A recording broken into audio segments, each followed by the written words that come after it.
Tower से कहा गया, तुम एक जिम्मेदार अफसर होकर ऐसी बातें कर रहे हो, आखिर इस हरकत का मकसद क्या है? ये जालंधर पहुंचकर बताऊंगा। मेरे हुक्म की तामील करो, वरना। ठीक है, त्यारा रनवे पर उतर सकता है। मैंने पारस से कहा, मैं जल्लाद सिंह को सिर्फ इसलिए ढील दे रहा हूं कि मेरी किसी हरकत से ख्याल खुआनी का शुबा ना हो। मैं समझ रहा हूं, आप इत्मीनान रखें। जब यह त्यारा जालंधर की जमीन पर होगा तो मैं उससे निमट लूंगा। लाउड स्पीकर से आवाज आने लगी, लेडीज एंड जेंटलमैन, आपसे दरख्वास्त है कि किसी भी नागाहानी मुसीबत के वक्त सब्र तहम्मुल से अपनी जगह बैठे रहें। यह तैयारा हाईजैक करके जालंधर के रनवे पर उतारा जा रहा है। यह सुनकर सभी परेशान हो गए। हिंदू औरतें रोने लगी, क्योंकि बागी सिख हिंदुओं को ही नुकसान पहुंचाते थे। स्पीकर के जरिए कहा जा रहा था, इस तैयारी को जल्लाद सिंह अगवा कर रहा है। त्यारे में बैठे हुए 10 फौजी जवानों को हुक्म दिया जा रहा है कि वो मुसाफिरों की सलामती की खातिर कोई चालाकी न दिखाएं। वो एक एक करके पायलट कैबिन के दरवाजे पर आए। इस दरवाजे को सिर्फ 6 इंच खोले और अपने हथियार अंदर फेंकते जाएं। दरवाजा ज्यादा खुलेगा और कोई यहां दाखिल होने की हमाकत करेगा तो पलक झपकते ही पायलट और को पायलट को शूट कर दिया जाएगा। चलो आओ, देर न करो। फौजी अपनी जगह से उठकर एक एक करके हुक्म की तामील करने लगे। मुसाफिरों की सलामती के लिए हथियार डालना जरूरी हो गया था। जालंधर पहुंचने तक तमाम फौजियों ने अपने हथियार कैबिन के अंदर पहुंचा दिए। जब तैयारा रनवे पर पहुंचकर रुक गया तो जल्लाद सिंह ने माइक के जरिए मुतलका अफसरान से कहा, मेरा मुतालबा सुनो। सिख आज़ाद तहरीक के 25 जवान दिल्ली सेंट्रल जेल में है। उन्हें फौरन रिहा करके खास फ्लाइट में अमृतसर पहुंचाया जाए। जब तक वो अमृतसर नहीं पहुंचेंगे इस त्यारे के मुसाफिर बाहर नहीं निकलेंगे और कोई मुसल्लह शख्स त्यारे के करीब नहीं आएगा। मुसाफिरों में खौफ व हरास फैला हुआ था। वे एक दूसरे से कह रहे थे कि तमाम हथियार कैबिन में पहुंच गई है। जल्लाद सिंह उन हथियारों से सबको मार डालेगा। कुछ लोग तसल्लियां दे रहे थे कि उसका मुतालबा पूरा हो जाएगा तो वो किसी को नुकसान नहीं पहुंचाएगा। मैंने जल्लाद सिंह को प्यास का एहसास दिलाया। वो सोचने लगा, मैं पानी या बोतल तलब करूंगा तो हॉस्टेस या स्टीवर्ड मुझे पानी में कुछ मिला कर देंगे। मैं मर जाऊंगा या बेहोश हो जाऊंगा। मैंने उसकी सोच में कहा, अगर पायलट अपने लिए पानी तलब करे तो उसे सही पानी पीने के लिए दिया जाएगा। उसने पायलट से कहा, तुम्हें प्यास लगी है? पायलट ने इनकार में सर हिलाया। वो बोला, इनकार न करो, तुम्हें प्यास लगी है। हॉस्टेस से कहो वह तुम्हारे लिए पानी लाए। याद रखो, पानी अपने लिए तलब करोगे, मेरा जिक्र नहीं करोगे। पायलट ने स्पीकर के जरिए हॉस्टेस को मुखातिब करके कहा, मुझे प्यास लगी है। मिस्टर जल्लाद सिंह पानी लाने की इजाजत दे रहे हैं। तुम दरवाजा खोलकर बाहर से हाथ बढ़ाकर पानी दे सकती हो। यह सुनते ही पारस अपनी जगह से उठ गया। तेजी से चलता हुआ एयर हॉस्टेस के पास आया। फिर सरगोशी में बोला, उसमें बेहोशी की दवा मिला दो। वो बोली, नहीं, पायलट बेहोश हो जाएगा, कोई फर्क नहीं पड़ेगा। अगर जल्लाद सिंह पायलट के बहाने पानी मंगवा रहा है तो हमें फायदा पहुंचेगा, लेकिन यहाँ बेहोशी की दवा नहीं है, मेरे पास है। मैंने हॉस्टेस को किसी दूसरे काम से दूसरी तरफ घुमा दिया।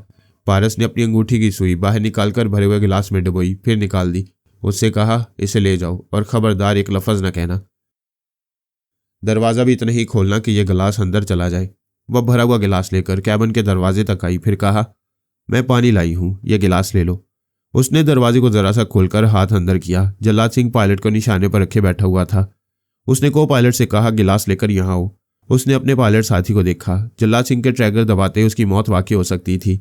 वो कोई चालाकी नहीं दिखा सकता था। उसने बड़ी फर्मा बरदारी से गिलास को हॉस्टेस के हाथ से लिया। हॉस्टेस का हाथ बाहर चला गया। को पायलट ने दरवाजा बंद करके पायलट को वो गिलास पेश किया। जल्लाद सिंह ने उसके हाथ से गिलास लेकर कहा, प्यास इसे नहीं मुझे लगी है। हालांकि उसे पानी की तलब नहीं थी, मैंने तलब पैदा की थी। उसने गिलास को मुंह से लगाकर गटागट पी लिया। फिर गिलास एक तरफ रखकर मुंशी आस्तीन से पूछते हुए बोला, अजीब सा पानी था, लेकिन तुम लोगों को यह भी उस वक्त तक नसीब नहीं होगा जब तक मेरा मुतालबा पूरा नहीं होगा। मुतालबा पूरा होने के बाद मैं एक मुसलमान नौजवान को गोली मारूंगा, फिर खुद को कानून के हवाले कर दूंगा। मैं अपनी बेइज्जती बर्दाश्त करके जिंदा नहीं रहूंगा। वह बोलते बोलते चुप हो गया। उसे कमजोरी महसूस हो रही थी। वो एक हाथ से सीने को सहलाने लगा। पता चला सिर्फ सीने में तकलीफ नहीं है, सर भी चकरा रहा है, हाथ पांव ढीले पड़ने लगे हैं। वो संभलने की कोशिश कर रहा था। इसके बावजूद रिवॉल्वर उसके हाथ से छूटकर गिर पड़ा। को पायलट ने अपनी जगह से छलांग लगाई। जल्लाद सिंह को एक लात मारी। वो कटे हुए शैतीर की तरह फर्श पर गिर पड़ा। को पायलट ने रिवॉल्वर को उठा लिया, फिर दरवाजा खोलकर खुशी से चीखते हुए बोला, हमने जल्लाद सिंह पर काबू पा लिया है, खतरा टल गया है। फौजी जवान दौड़ते हुए अंदर आ गए। उन्होंने अपने अपने हथियार उठा लिए। जल्लाद सिंह को फर्श पर घसीटते हुए त्यारे के आखिरी सिरे की तरफ ले जाने लगे। पायलट ने मुतलका अफसरान को भी वायरलेस के जरिए बताया, खतरा टल गया है, जल्लाद सिंह गिरफ्तार हो गया है, मुसाफिरों के लिए सीढ़ियां लगाई जाएं। फिर उसने मुसाफिरों से कहा, आप हजरात लाउंज में जाकर कुछ खा पी कर ताज़ा दम हो जाएं, फिर आपको दिल्ली तक पहुंचाया जाएगा। तमाम मुसाफिर नई जिंदगी पाकर खुश हो रहे थे। जहाज का अमला और तमाम मुसाफिर एयर होस्टेस की बरवक्त जहानत की तारीफें कर रहे थे। प्रेस रिपोर्टर्स उससे सवालात कर रहे थे, फोटोग्राफर्स इधर उधर से उसकी तस्वीरें उतार रहे थे। वो खुशी से फूली नहीं समा रही थी। तारीफों के हजूम में ये भूल गई थी कि पानी में कुछ मिलाने से इनकार कर रही थी। एक मुसाफिर नौजवान ने कमजोरी की कोई दवा पानी में हल की थी। देश पांडे ने पूछा, हमाद दवा तो तुमने पानी में मिलाई थी। पारस ने कहा, इससे क्या फर्क पड़ता है, मैंने मिलाई हो, तुमने मिलाई हो या हॉस्टेस ने। सैकड़ों मुसाफिरों की जानें बच गईं। हमने बागियों का मुतालबा पूरा नहीं होने दिया। यही हम सबकी कामयाबी है। हॉस्टेस दाद वसूल कर रही है और हम तुम नेकी समेट रहे हैं। शाबाश, तुम्हारे ख्यालात और जज्बात बहुत अच्छी हैं। तुम बहुत अरूज हासिल करोगे। वैसे जो हकीकत है उसकी रिपोर्ट मैं हेडक्वार्टर में पेश करूंगा। तुम्हारे रिकॉर्ड में एक कारनामा दर्ज होगा। लोग खाने पीने में मसरूफ थे, एक दूसरे से नहीं बोल रहे थे। हॉस्टेस अभी तक प्रेस रिपोर्टर्स और फोटोग्राफर्स वगैरह की भीड़ में थी। मुस्कुरा कर सवालों के जवाब दे रही थी। तमाम दुनिया के अखबारों और रसालों में उसका कारनामा और तस्वीरें शाया होने वाली थी। ऐसी अचानक शोहरत किसी को नसीब नहीं हुई थी। ऐसी बदनसीबी भी शायद किसी के हिस्से में नहीं आई थी। ठाई की आवाज के साथ कहीं से गोली चली। वह चीख भी ना सकी। सीने पर गोली लगते ही दम निकल गया। बेदम होकर आसपास के लोगों से टकराकर फर्श पर गिर पड़ी। वहां भगदड़ सी मच गई। लोग यूं भागने लगे जैसे उन पर भी गोलियां चलने वाली हों। फौजी अफसरान कातिल को तलाश करने लगे। एक लॉबी से गोली चलने की आवाज आई थी। उधर जाने पर एक गन फर्श पर पड़ी हुई नजर आई। ऊपर हिस्से में सिख मुसाफिरों की खासी तादाद थी। उन्हें रोका जा रहा था। उनसे सवालात किए जा रहे थे। कातिल को पहचानने की कोशिशें की जा रही थी। लेकिन एक कातिल को पकड़ने के लिए सैकड़ों सिखों को गिरफ्तार नहीं किया जा सकता था। जबकि यकीन था कि किसी बागी सिख ने हॉस्टेस को इसलिए कत्ल किया है कि उसने जल्लाद सिंह को 25 कैदी रिहा कराने का मौका नहीं दिया। देश पांडे ने हॉस्टेस की खून आलूद लाश देखकर अफसोस का इजहार किया। बेचारी। पारस ने कहा, अगर ये बेचारी ना होती तो अभी तुम मुझे बेचारा कह रहे होते। उसने पारस को सोचती हुई नजरों से देखकर कहा, वाकई बाज हालात में पर्दे के पीछे रहकर ही काम करना चाहिए। हॉस्टेस के कत्ल ने तैयारी की रवानगी में और ताखीर कर दी। वो रात के 8 बजे दिल्ली पहुंचे। फौजी छावनी के इलाके में एक बहुत बड़े अहाते में ट्रेनिंग सेंटर की इमारत थी। इसका एक कमरा पारस के लिए मखसूस किया गया था। देश पांडे ने उसे उसके कमरे तक पहुंचा कर कहा, यार हमाद, तुमने मेरा दिल जीत लिया है। लड़कियां तो तुम पर मरती होंगी। क्या इस सेंटर में लड़कियां हैं? हाँ, उनका हॉस्टल इमारत के पीछे है। क्या तुम्हारे ख्याल के मुताबिक वो इतनी दूर से मुझ पर मरने आएंगी? क्या कहते हो? इश्क तो तलवार की धार पर चलकर चला आता है। यहाँ रात को एक दूसरे से मिलने पर पाबंदियां हैं। एक दूसरे को हासिल करने के लिए ये सुरंग बना लेते हैं। यहाँ जासूस बनने की ट्रेनिंग हासिल की जाती है। यह भी ट्रेनिंग का एक हिस्सा है कि सख्त पाबंदियों के बावजूद एक दूसरे तक कैसे पहुंचा जाता है। पारस ने अपने कमरे का जायजा लिया। वहां उसकी ज़रूरत का हर सामान मुहैया कर दिया गया था। पाकिस्तान की सरहद गैर कानूनी तौर पर पार करने के लिए वो अपने साथ कोई सामान नहीं लाया था। सिर्फ एक जोड़ा लिबास अमृतसर में खरीदा था। उसने पूछा, मेरे लिबास का क्या होगा? कल सुबह दिल्ली शहर देखो और ख़रीदारी भी करो। मैं जा रहा हूँ, कल मुलाकात होगी। वह देश पांडे के साथ कमरे से बाहर आया। जीने के करीब दौड़ते हुए कदमों की आवाज़ सुनाई दे रही थी। 2 मुसल्ला नाइट चौकीदार एक तरफ से दौड़ते हुए आ रहे थे। उनमें से एक टॉर्च की रोशनी इधर उधर फेंक रहा था। वो किसी को तलाश कर रहे थे। देश पांडे ने आवाज़ देकर पूछा, क्या बात है? उनमें से एक पारस के कमरे में गया। दूसरे ने करीब आकर कहा, सर, रमना पांडे अपने कमरे में नहीं है, कहीं गायब है। जीने से नीचे फर्शी मंजिल से भी कई टॉर्च की रोशनियां इधर उधर भटक रही थी। वहां के कई गार्ड्स उसे तलाश कर रहे थे। एक गार्ड ने पारस के कमरे से निकलकर कहा, वो यहाँ नहीं है। वह दोनों दूसरे कमरों में जाकर तलाश करने लगे। पारस ने पूछा, ये रमना पांडे कौन है? देश पांडे ने कहा, एक स्टूडेंट है, अपने हॉस्टल के कमरे से गायब है। क्या गायब है का मतलब मफरूर है? नहीं, वो इसी अहाते में कहीं रूपोश है। यहाँ एक ट्रेनिंग सेंटर की और 2 हॉस्टल की इमारतें हैं। वो इन 3 इमारतों में कहीं है। अगर यहाँ पहरा देने वाले 6 नाइट चौकीदार उसे सुबह तक तलाश ना कर सके तो उन सबकी एक दिन की तनख्वाह कट जाएगी। और उस स्टूडेंट को क्या सजा मिलेगी? उसे इनाम मिलेगा। उसके रिकॉर्ड में 10 नंबरों का इजाफा होगा। जासूसी, आंख मचोली का खेल भी है। इस खेल में 6 नाइट चौकीदार किसी भी गायब होने वाले स्टूडेंट को नजर आते ही गोली मारकर जख्मी करते हैं। कल से तुम यहाँ के स्टूडेंट रहोगे। तुम्हें भी किसी रात यह खेल खेलना होगा। इसका मतलब है रमना पांडे कहीं नजर आएगा तो गोली खाकर जरूर जख्मी होगा। वह हंसते हुए बोला, रमना पांडे कोई मर्द नहीं, लड़की है। मेरे भाई महेश पांडे की बेटी है। पारस ने उसे ताज्जुब से देखा, फिर पूछा, वह तुम्हारी भतीजी है और तुम इस इदारे के बहुत बड़े ओहदेदार हो। क्या फिर भी उसे गोली मारकर जख्मी किया जाएगा? इस इदारे में रिश्तेदारी और दोस्ती का लिहाज नहीं किया जाता। यहाँ सिर्फ हुनरमंद और बासलाहियत स्टूडेंट्स की कदर की जाती है। वह घड़ी देखकर बोला, यहाँ 10 बजे के बाद कोई स्टूडेंट कमरे से बाहर नहीं निकलता। नाइट चौकीदारों को गोली चलाने की इजाजत है। तुम भी अपने कमरे में जाओ, कल मुलाकात होगी। वो मुसाफिया करके चला गया। पारस जीने से पलटकर अपने कमरे की तरफ जाने लगा। दूर से गुजरने वाले एक नाइट चौकीदार ने बुलंद आवाज से कहा, यू मिस्टर न्यू कमर, फौरन अपने कमरे में जाओ। उसने कमरे में आकर दरवाजे को अंदर से बंद कर लिया। रात के 11 बज गए थे। सेंटर के अहाते में दूर तक वीरानी थी। तमाम स्टूडेंट्स अपने कमरों में बंद थे। बाहर सिर्फ 6 नाइट चौकीदार अपनी गन्ने लिए फिर रहे थे। पारस ने सोचा, इस अहाते में सिर्फ 3 इमारतें हैं, उनमें सुबह तक छुप कर नहीं रहा जा सकता। 6 गनमैन छुपने वाले को तलाश कर सकते थे और अभी तलाश करने के लिए उनके पास 7 घंटे थे। उसने बिस्तर के सिरे पर बैठकर जूते उतारे, फिर आराम से हाथ पांव फैलाकर लेट गया। कल से एक स्टूडेंट बनकर यहाँ रहना था। यहाँ की मुख्तलिफ आजमाइशों में कामयाब होकर और ज़्यादा से ज़्यादा नंबर हासिल करके ही वो रात तंजीम में दाखिल हो सकता था। मुझे और मेरे बेटों को वक्त पर खाने और वक्त पर सोने का मौका कभी कभी मिलता था। आज उसे जल्द सोने का मौका मिल रहा था, इसलिए उसने आंखें बंद कर ली। दिमाग को हदायत दी कि सुबह 5 बजे तक सोता रहे। अगर नींद के दौरान कमरे में कोई खतरा पेश आए या कोई गैर मामूली बात हो तो फौरन आंख खुल जाए। हम हमेशा अपने दिमागों को ऐसी हदायत देकर गहरी नींद सोती हैं और नींद पूरी होने तक महफूज रहती हैं। हमारी 4 दीवारी में कोई गैर मामूली वाक़या पेश आए तो फौरन आंख खुल जाती है। लेकिन उस रात पारस की आंख नहीं खुली। दिमाग को हदायत देने के बावजूद उसे नींद नहीं आई। उसने ज़रा इंतज़ार करने के बाद आंखें खोलकर सोचा, क्या बात है, दिमाग हमेशा हदायत कबूल करता है, आज नींद क्यों नहीं आ रही। उसने लेटे ही लेटे कमरे में हर सिमत नजरें दौड़ाई। कोई गैर मामूली बात नजर नहीं आई। वो उठकर बैठ गया, फिर बिस्तर से उतरकर चलता हुआ बाथरूम के दरवाजे पर आया। उसे खोलकर देखा, अंदर कोई नहीं था, बाथरूम खाली था। उसने दरवाजे को दोबारा बंद किया, फिर कमरे में रखी हुई अलमारी को खोलकर देखा। अलमारी भी अंदर से खाली थी, कहीं कुछ नहीं था। वह बिस्तर पर आकर लेट गया। ये ख्याल आया कि दिमाग को हदायत देते वक्त कोई गलती हो गई है, दोबारा ये अमल होना चाहिए। उसने आंखें बंद कर ली। मामूल के मुताबिक दिमाग को हदायत देने लगा। इसके बाद सोचने लगा कि नींद आ रही है। अब वो नींद की वादियों में पहुंचने वाला है। अमल कामयाब था, लेकिन दिमाग उसे सोने नहीं दे रहा था। पारस कह रहा था कि कमरे में कोई गैर मामूली बात हो तो आंख खुल जाए। जब आंख लगने से पहले ही कोई गैर मामूली बात थी तो फिर दिमाग उसे सोने कैसे देता। फिर गहरी खामोशी में बहुत धीमी धीमी आवाज़ सुनाई दी। वो आंखें खोलकर तवज्जो से सुनने लगा। बहुत हल्की हल्की खर्राटों जैसी आवाज़ थी। वो फिर उठकर बैठ गया। बिस्तर से छलांग लगाकर फर्श पर आया, फिर झुककर पलंग के नीचे देखा। वो आराम से फर्श पर लेटी हुई थी। पलंग के नीचे नीम तारीकी थी, मगर चांद जैसा सरापा चमक रहा था। उसकी आंखें बंद थीं, पूरे चांद की चांदनी सो रही थी। उसने अपने एक बाजू का तकिया बना लिया था और यूं तकिया बनाकर जैसे आरामदेह बिस्तर पर पहुंच गई थी। वो थोड़ी देर तक उसे देखता रहा, फिर बोला, कमाल है, तुम सो रही हो जैसे माँ की गोद में पड़ी हो। उठो। वो सोती रही। अगर उसका बदन सांसों की आमदोरफ्त का पता ना देता तो वो बिल्कुल मुर्दा ही नजर आती। मुहावरे के मुताबिक घोड़े बेचकर सो रही थी। ये मुहावरा शायद यूं इस्तेमाल में आया कि किसी घोड़ों के सौदागर को यह धड़का लगा रहता था कि उसके घोड़े चोर ले जाएंगे। यह फिक्र उसे सोने नहीं देती थी। आखिर उसने तमाम घोड़े बेच दिए। अब चुराए जाने का कोई खौफ नहीं था, इसलिए वह दिन चढ़े तक गहरी नींद के मजे लेता रहा। इसीलिए यह मुहावरा इस्तेमाल में आया। बेफिक्री से सोने वाले के मुतालिक कहा जाता है कि वह घोड़े बेचकर सो रहा है। लेकिन वो दोशीज़ा कैसे बेफिक्र हो गई थी।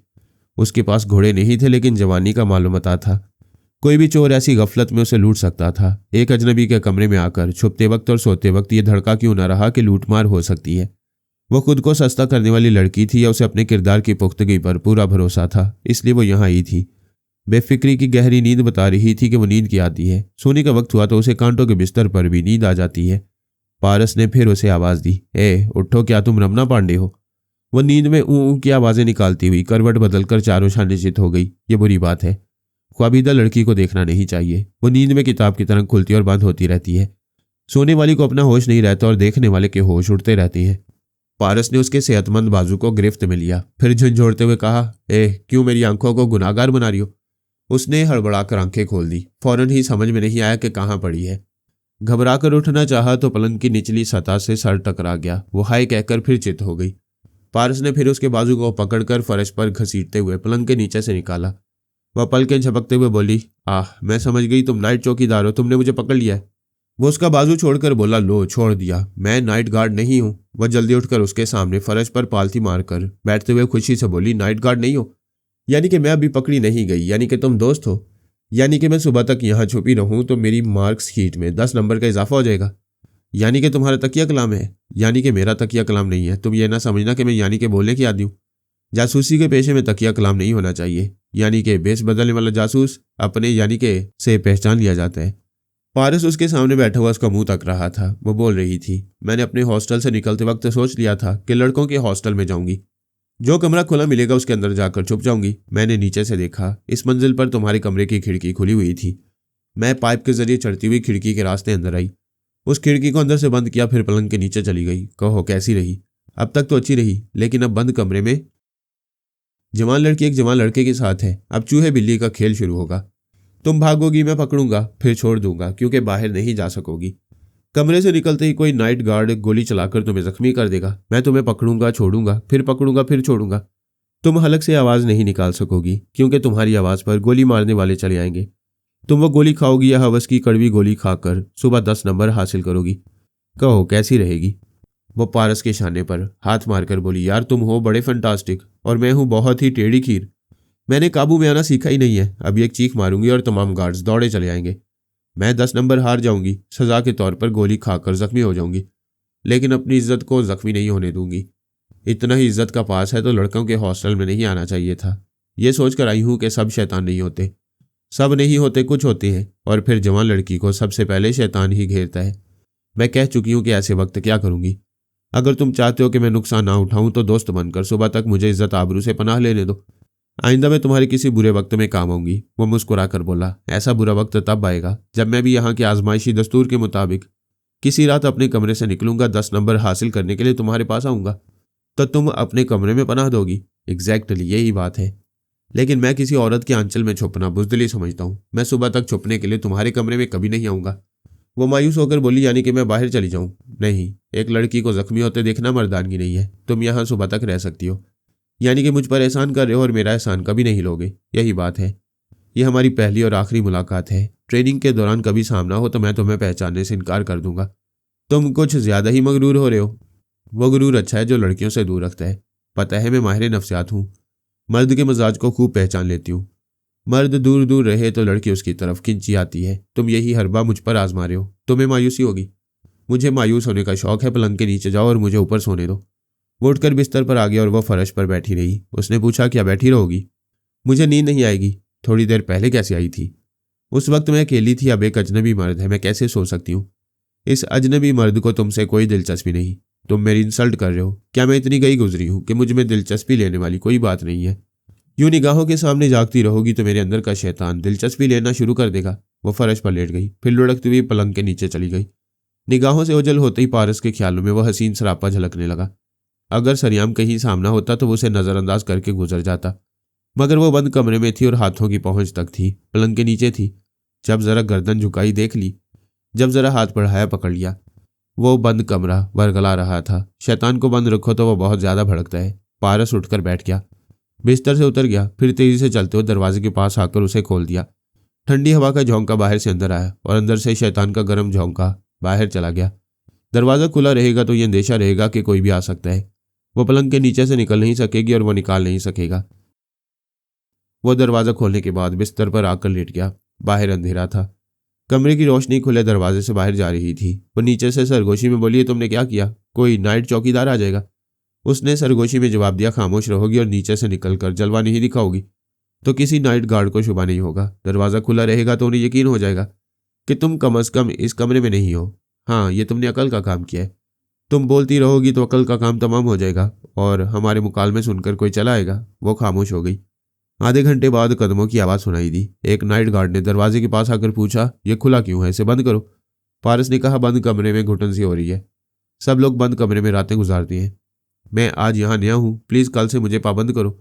आज का काम कल पर ना डालो, आज ही से पाबंद रहो। वैसे भी ड्यूटी बदल रही है। मैं तुम्हें इजाज़त देकर जाऊँगा तो दूसरा गार्ड आकर इसे बंद कराएगा। पारस ने उठकर दरवाजे को बंद कर दिया, फिर बिस्तर के पास आया। वो नीचे से सर निकाल कर बोली, पंखे की हवा यहाँ तक नहीं आ रही। मैं क्या करूं? क्या मुझे सोने नहीं दोगी? तुम मुझे पनाह देकर नेकी कर रहे हो। क्या नेकी करने के लिए नींद कुर्बान नहीं कर सकते? वो तो कर रहा हूं। जरा खुशी से करो। वैसे तुम्हारा नाम क्या है? मेरा कोई नाम नहीं है। ये तुम्हारे माँ बाप ने जुल्म किया है, कोई तो नाम रखना ही चाहिए था। मेरा नाम रमना है, ये तो तुम जानते ही हो। 1 बरस की ट्रेनिंग में 50 नंबर हासिल कर चुकी हूँ। मजीद 50 हासिल कर लूंगी तो कामयाब करार दी जाऊंगी। फिर मैं खुफिया तंजीम में रहकर सुराग रसानी की सलाहियतों का मुजाहरा करती रहूंगी। मुझे ऐसी एडवेंचर लाइफ बहुत पसंद है। मेरे अंकल देश पांडे इस तंजीम के बहुत बड़े ओहदेदार हैं, लेकिन मैं उनकी सिफारिश से नहीं, अपनी जहानत से मार्क्स हासिल कर रही हूँ। क्या तुम सुबह तक बोलती रहोगी? क्या सुबह तक गूंगे बहरे बनकर रहना अच्छा लगेगा? पारस 1 घंटे तक उसे बर्दाश्त करता रहा, फिर उठकर दरवाजे को खोल दिया। वो फौरन ही पलंग के नीचे चली गई। उसे खामोश रखने का यही एक रास्ता था। दूर से कदमों की आवाजें आ रही थीं। पारस खुले हुए दरवाजे पर योगा के आसन बनाकर बैठ गया। वहां 2 नाइट गार्ड्स आकर रुक गए। एक ने पूछा, ये क्या हो रहा है? पारस सांस रोके खला में तक रहा था। दूसरे गार्ड ने अपने साथी से कहा, ये योगा की मशकें कर रहे हैं, हमें अपनी कार्रवाई शुरू करना चाहिए। पहले ने कहा, ठीक है, मैं इस कमरे से तलाशी लेता हुआ उधर जाऊंगा, तुम इस कमरे से तलाशी शुरू करो। एक गार्ड पारस के दाएं तरफ के कमरे में गया, दूसरा बाएं तरफ वाले कमरे की तलाशी लेने लगा। पारस का कमरा तलाशी से पहले ही खुला हुआ था। अकल कहती थी कि रमना पांडे खुले हुए कमरे में छुपने की हमाकत नहीं करेगी। आधी रात के बाद ड्यूटी पर आने वाले 6 गार्ड्स लड़कों और लड़कियों के हॉस्टल की तलाशी लेते रहे। अहाते के अंदर बागीचे और झाड़ियों में भी देख लिया, रमना कहीं नजर नहीं आई। दस्तूर के मुताबिक वे कमरे की तलाशी एक ही बार ले सकते थे। बार बार स्टूडेंट्स की नींद में मखल नहीं हो सकते थे। सुबह 4 बजे वो मायूस हो गए। एक गार्ड ने कहा, तमाम स्टूडेंट्स 5 बजे बेदार होते हैं।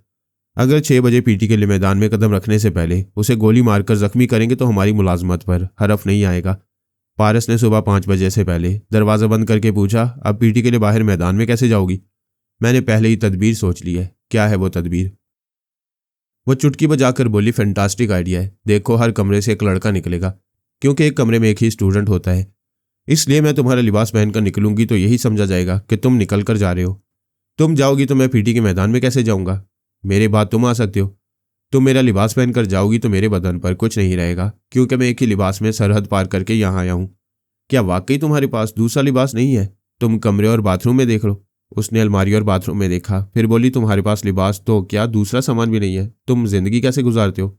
जहेज के इंतजार में गुजारता हूँ कि दुल्हन आएगी तो जिंदगी गुजारने का तमाम सामान ले आएगी और मुझे नए कपड़े भी पहनाएगी। तुम्हें जहेज लेते हुए शर्म आनी चाहिए। तुम मुझे शर्म दिलाओगी या यहाँ से निकलने की तदबीर करोगी? तुम बातें ऐसी करते हो कि मैं असल बात भूल जाती हूँ। चलो अपने कपड़े उतारो, शादी से पहले तुम्हारा हुक्म नहीं मानूंगा। वह झीम कर बोली, बकवास न करो, बाथरूम में जाओ। उसने बाथरूम में आकर लिबास को उतारा, अपने अतराफ एक बड़ा तौलिया लपेटकर फिर कमरे में आकर बोला, जाओ और लिबास पहन लो। वह पलंग के नीचे से एक बैग निकालकर बाथरूम में चली गई। 6 बजे तमाम स्टूडेंट्स अपने कमरे से निकलकर मैदान में जाते हैं। जब 6 बजने में सिर्फ 2 मिनट रह गए तो वो बाथरूम से निकली। पहली नज़र में एक सिख नौजवान नजर आई। चेहरे पर दाढ़ी मूंछ और सर पर पगड़ी थी। ये सामान वो बैग में छुपा कर लाई थी। पारस ने पूछा, इतना सामान लाई थी? क्या एक मर्दाना लिबास नहीं ला सकती थी? मुझे क्या मालूम था जहां छुपने जाऊंगी वहां एक ही लिबास होगा। वह लिबास अगरचे रमना को बहुत ढीला ढाला सा लग रहा था, ताहम फौरन उस पर शुबा नहीं हो सकता था। वो बोली, वेल मिस्टर गुमनाम, तुम मेरे एहसान का बदला नहीं लोगे, लेकिन कभी तुम्हारे काम जरूर आऊंगी। उसने मुस्कुराकर आंख मारी, फिर दौड़ती हुई बाहर चली गई। मैंने बेटे के पास आकर पूछा, क्या हो रहा है? तमाम रात हुस्न और जमाल की एक मलका मेरे कमरे में रही और मैंने शराफत की तस्बीह पढ़ते हुए सुबह कर दी। ऐसा तो फरिश्ते करते हैं बेटे, इंसान भी करते हैं, तुम्हारे जैसे कुव्वत इरादी रखने वाले इंसान। अब आगे बोलो। वह मुझे रुदात सुनाते हुए कमरे से बाहर आया, फिर जीने से उतरकर मैदान की तरफ जाने लगा। मैदान में पहुंचा तो तमाम स्टूडेंट्स, लड़कियां और लड़के उसे तौलिए में देखकर हंसने लगे। रमना भी लड़कियों की कतार में खड़ी हंस रही थी। एक गार्ड ने पारस के सामने आकर पूछा, अच्छा तो पिछली रात तुमने योगा के बहाने हमें उल्लू बनाया था? पारस ने कहा, तुम्हें तो ऊपर वाले ने बनाया है, मेरे बनाने के लिए गुंजाइश नहीं छोड़ी। वह मूंछों पर ताव देता हुआ बोला, तुम भी ऐसे इम्तिहान से गुजरोगे, तब मैं तुमसे निमट लूंगा। ट्रेनर और एक आला ओहदेदार ने आकर कहा, डियर स्टूडेंट्स, तुम सब ने देखा है रमना इस आजमाइश में कामयाब रही है। सब लोग तालियां बजाने लगे। आला ओहदेदार ने कहा, रमना पिछली रात की मुकम्मल रुदात लिखकर हमारे सामने पेश करेगी। इसके बाद उसकी मार्क्स शीट में 10 नंबरों का इजाफा कर दिया जाएगा। फिर एक बार तालियां बजने लगी। ट्रेनर ने कहा, मुझे फख्र है कि रमना ने मेरी ट्रेनिंग से फ़ायदा उठाया है। आज रात ऐसी आजमाइश से कौन गुजरेगा? स्टूडेंट्स अपना अपना नाम पेश करते हुए हिचकिचाने लगे। कोई नाकामी की सूरत में गोली खाकर जख्मी नहीं होना चाहता था। पारस ने कहा, सर, आज रात मैं अपने कमरे से निकलूंगा और सुबह 10 नंबर हासिल करूंगा। ट्रेनर ने उसे घूर कर देखा, फिर कहा, तुम नए हो, तुमने मुझसे ट्रेनिंग हासिल नहीं की है। सर, कल तमाम रात रमना आपकी बातें करती रही और आपकी ट्रेनिंग के तरीके मुझे बताती रही। मैं ये सब कुछ सुनने के बाद आपका शागिर्द होने का दावा करता हूँ। कल सुबह आपका नाम ऊंचा करूंगा। वो अपनी तारीफ सुनकर खुश हो गया। उसने पारस को इजाज़त दे दी। पीटी के बाद रमना ने करीब आकर कहा, मुझे तुम्हारा नाम मालूम हो गया है, मगर तुमने आज रात आजमाइश से गुजरने की इजाज़त लेकर बहुत बड़ी हमाकत की है। पारस ने पूछा, तुम कौन हो? बकवास मत करो, मैं बहुत परेशान हूँ। तुम्हें वो नाइट चौकीदार नहीं छोड़ेगा, इंतकाम लेने के लिए ज़रूर तुम पर गोली चलाएगा। तुम परेशान क्यों हो? क्या मेरी घर वाली हो? वो अपने हॉस्टल की तरफ जाने लगा। इतने में देश पांडे आ गया। उसे तौलिए में देखकर हंसते हुए बोला, मैं ऑफिस से तुम्हारी और रमना की रिपोर्ट सुनकर आ रहा हूँ। देख लो मेरी भतीजी कितनी चालाक है, तुम्हारे कपड़े उतरवा लिए। पारस ने पांडे के कान में कहा, सोच समझ कर बोला करो, पहले उसने उतारे तब मैंने पहने। तुम्हारी भतीजी का लिबास अब तक मेरे कमरे के बाथरूम में है। वो झीम कर बोला, मुझसे ऐसी बातें करते हुए शर्म नहीं आती? जो बात पूरे सेंटर वालों को मालूम हो चुकी है उसमें शर्म कैसी। अच्छा, ज्यादा बातें ना करो, बाजार चलो और खरीदारी करो। क्या तौलिए में चलूं? पांडे ने अपनी भतीजी को देखा। वो पारस का लिबास पहने अपने हॉस्टल की तरफ जा रही थी। वो बोला, चलो किसी स्टूडेंट से लेकर पहन लो। वो पांडे के साथ हॉस्टल की तरफ गया। मैं उस नाइट गार्ड के ख्यालात पढ़ने लगा जिसने मेरे बेटे को चैलेंज किया था। मैंने 6 चौकीदारों का तरीक़ेकार के मुतालिक मालूम किया कि वह रात को किस तरह किसी स्टूडेंट को ढूंढ निकालती हैं। वो ऐसे 2-4 मुकामात के बारे में भी जानता था जहां कोई स्टूडेंट छुपने के लिए नहीं जा सकता था। मैंने ऐसे एक मुकाम के मुतालिक पारस को बता दिया।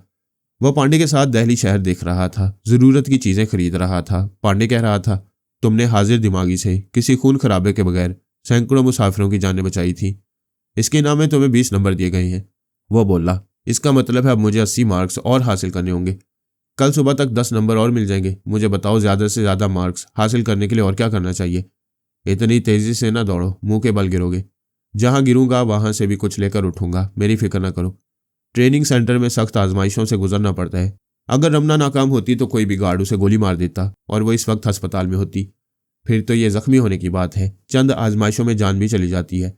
इसीलिए खुफिया तंजीम में बहुत ही कम अफराद दाखिल हो पाते हैं। बाकी नाकाम होकर सेंटर छोड़ देते हैं। ट्रेनिंग के दौरान कुछ लोग मर चुके हैं। क्या तुम मुझे कहानियां सुनाकर डरा रहे हो? वह मुस्कुराकर बोला, ये हम अच्छी तरह समझ गए हैं कि तुम डरने और पीछे हटने वालों में से नहीं हो। जानते हो, मैंने तंजीम के खुफिया पैनल में तुम्हारी क्या रिपोर्ट भेजी है? मैं सुनना पसंद करूंगा। मैंने लिखा है कि तुम्हारे जैसे हाजिर दिमाग और फौलादी फाइटर को रात तंजीम की सीक्रेट सर्विस में रखा जाए। तंजीम की सीक्रेट सर्विस में कैसी खिदमात ली जाती हैं? उन दुश्मनों का सुराग लगाया जाता है जो आस्तीन के सांप होते हैं, दोस्त बनकर रहते हैं और अंदर से जड़ें काटने की कोशिश करते हैं। इसराइल से हमारे बेहतरीन ताल्लुकात हैं। हमने पाकिस्तान के खिलाफ जासूसी करने के लिए उनकी जासूसी तंजीम मुसाद को इजाज़त दी है कि वो यहाँ अपना खुफिया इदारा कायम करे। लेकिन यहूदी काबिल एतमाद नहीं होते। वह हमारी कमजोरियों और अहम राज मालूम करने की दोगली हरकतें कर सकते हैं। हमारे चंद जासूस उनकी निगरानी करते हैं। मैंने पुरजोर सिफारिश की है कि तुम्हें मुसाद के खिलाफ जासूसी करने के मौके दिए जाएं। मिस्टर पांडे, तुम वाकई दोस्ती का हक अदा कर रहे हो। कैसे लोगों के नाम और पते बता सकते हो जिनका ताल्लुक मुसाद से है? तुम फिर तेज दौड़ना चाहते हो। तुम साथ हो इसलिए तेज रफ्तार हूं। गिरने से पहले तुम्हारा हाथ थाम लूंगा। पारस ने इस अंदाज में तारीफ की जैसे उसके सहारे कारनामे अंजाम दे रहा हो।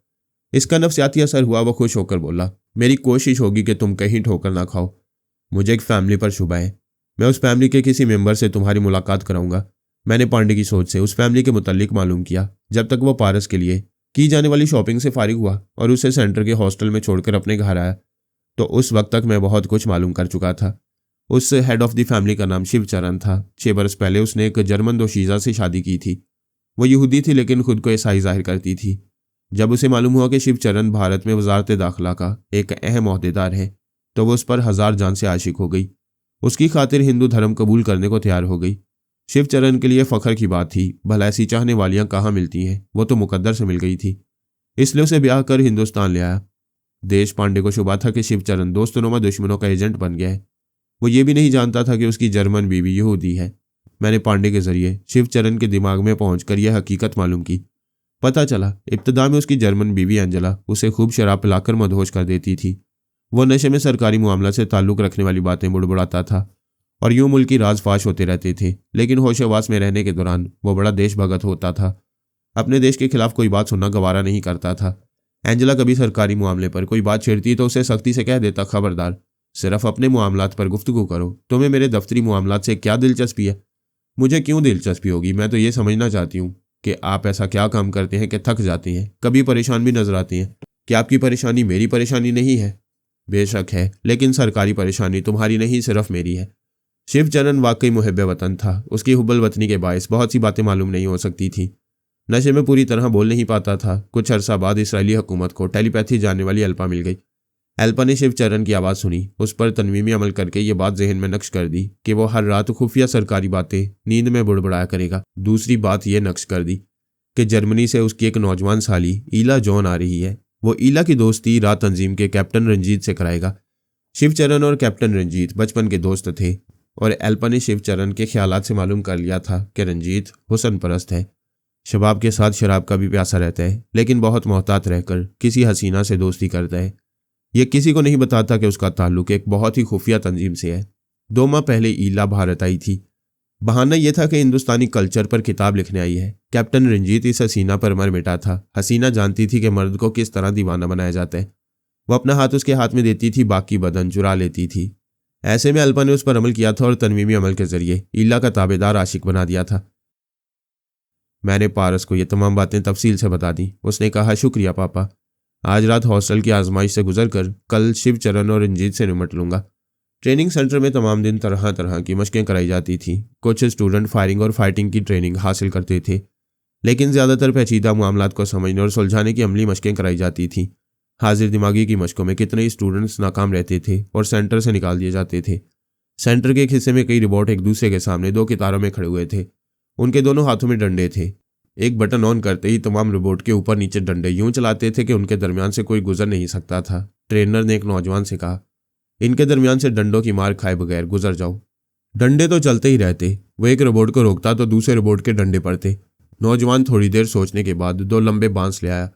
उसने एक कतार में खड़े होकर 7 रोबोट के हाथों से इस तरह बांस को गुजारा कि उनके 14 हाथ डंडा चलाते वक्त बांस की वजह से रुकने लगे।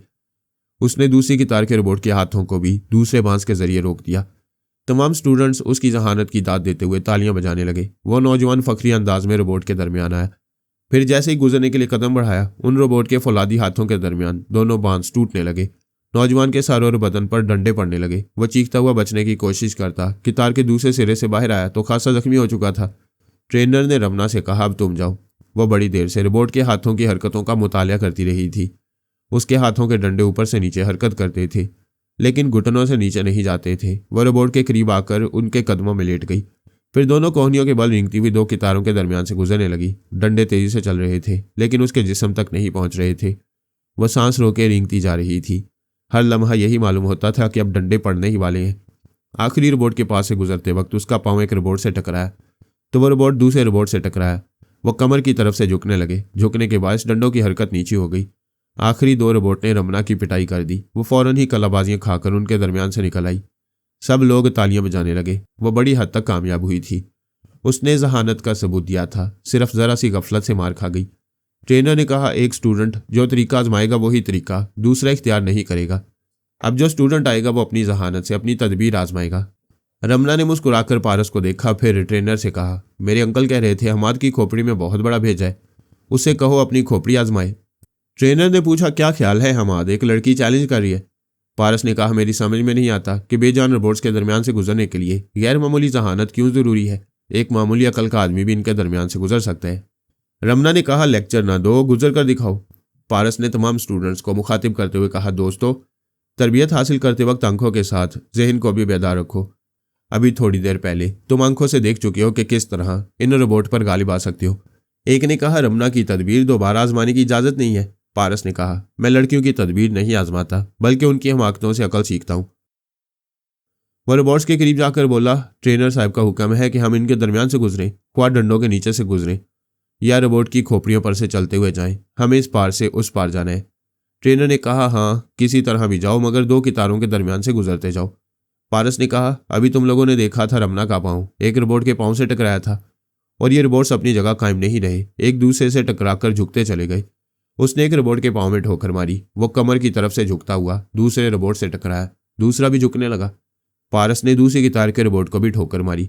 उस कतार के रोबोट भी एक दूसरे से टकराकर झुकने लगे। 1 मिनट के अंदर ही तमाम रोबोट एक दूसरे के सामने सजदे में थे। उनके डंडे चल रहे थे। पारस जिस डंडे पर पैर रखता था वो डंडा रुक जाता था, फिर दूसरे फिर तीसरे डंडों पर चलता जा रहा था। पीछे गुजरने वाले डंडे फिर हरकत में आ गए थे, लेकिन पारस आगे निकलता जा रहा था। सब लोग तालियां बजाने लगे। रमना झींप रही थी। एक नौजवान कह रहा था, हमें वाकई लड़कियों की गफलत या हमाकत से सबक हासिल करते रहना चाहिए, हमाद की जय। दूसरे ने कहा, पूरी मर्द जाति की जय। रमना ने पारस के करीब आकर कहा, तुम समझ रहे होगे, मैं तुम्हें डंडों की मार खिलाना चाहती थी। सच तो यह है कि तुम्हारी जय जयकार कराना चाहती थी। देखो कैसी तारीफ और वाह हो रही है। वो मुंह फेर कर जाने लगा। वह पीछे पीछे आते हुए बोली, मर्द होकर औरत की तरह नखरे क्यों दिखाते हो, दोस्ती कर लो। एक सिपाही ने आकर कहा, तुम दोनों को दफ्तर में तलब किया गया है। वो पारस के साथ दफ्तर की तरफ चलती हुई बोली, दोस्ती कर रहे हो? दोस्ती का मतलब है कुछ लेना और कुछ देना। मैं तुम्हारा एहसान लेना नहीं चाहता, तुमसे कोई ताउन नहीं चाहता, फिर दोस्ती का फायदा? इंसान को इंसान से फायदा पहुंचता ही है। मैं कभी तो किसी काम आऊंगी, तुम मेरे किसी काम नहीं आओगी। अरे रुमाल समझकर ही मुझे जेब में रख लो। नाक पहुंचने के काम आऊंगी। पारस को हंसी आ गई। वो चलते चलते रुक गया। रमना ने मुस्कुराते हुए दोस्ती का हाथ बढ़ाया। वो हाथ थामकर आगे बढ़ गया।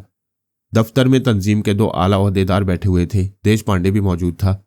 एक ने पारस और रमना को बैठने की इजाजत दी। फिर कहा, हमारा तुमने त्यारे के सैकड़ों मुसाफिरों की जानें बचाकर बहुत बड़ा कारनामा अंजाम दिया है।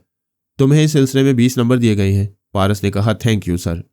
दूसरे ओहदेदार ने कहा, पिछली रात रमना एक जासूस की तरह छुपने में कामयाब रही है, लेकिन उस कामयाबी में तुम्हारी जहानत है। इससे ट्रेनिंग सेंटर में जहानत और हाजिर दिमागी को अहमियत दी जाती है। तुमने कमरे का दरवाजा खोलकर और चौखट पर योगा का मुजाहरा करते हुए तलाशी लेने वालों को भटका दिया।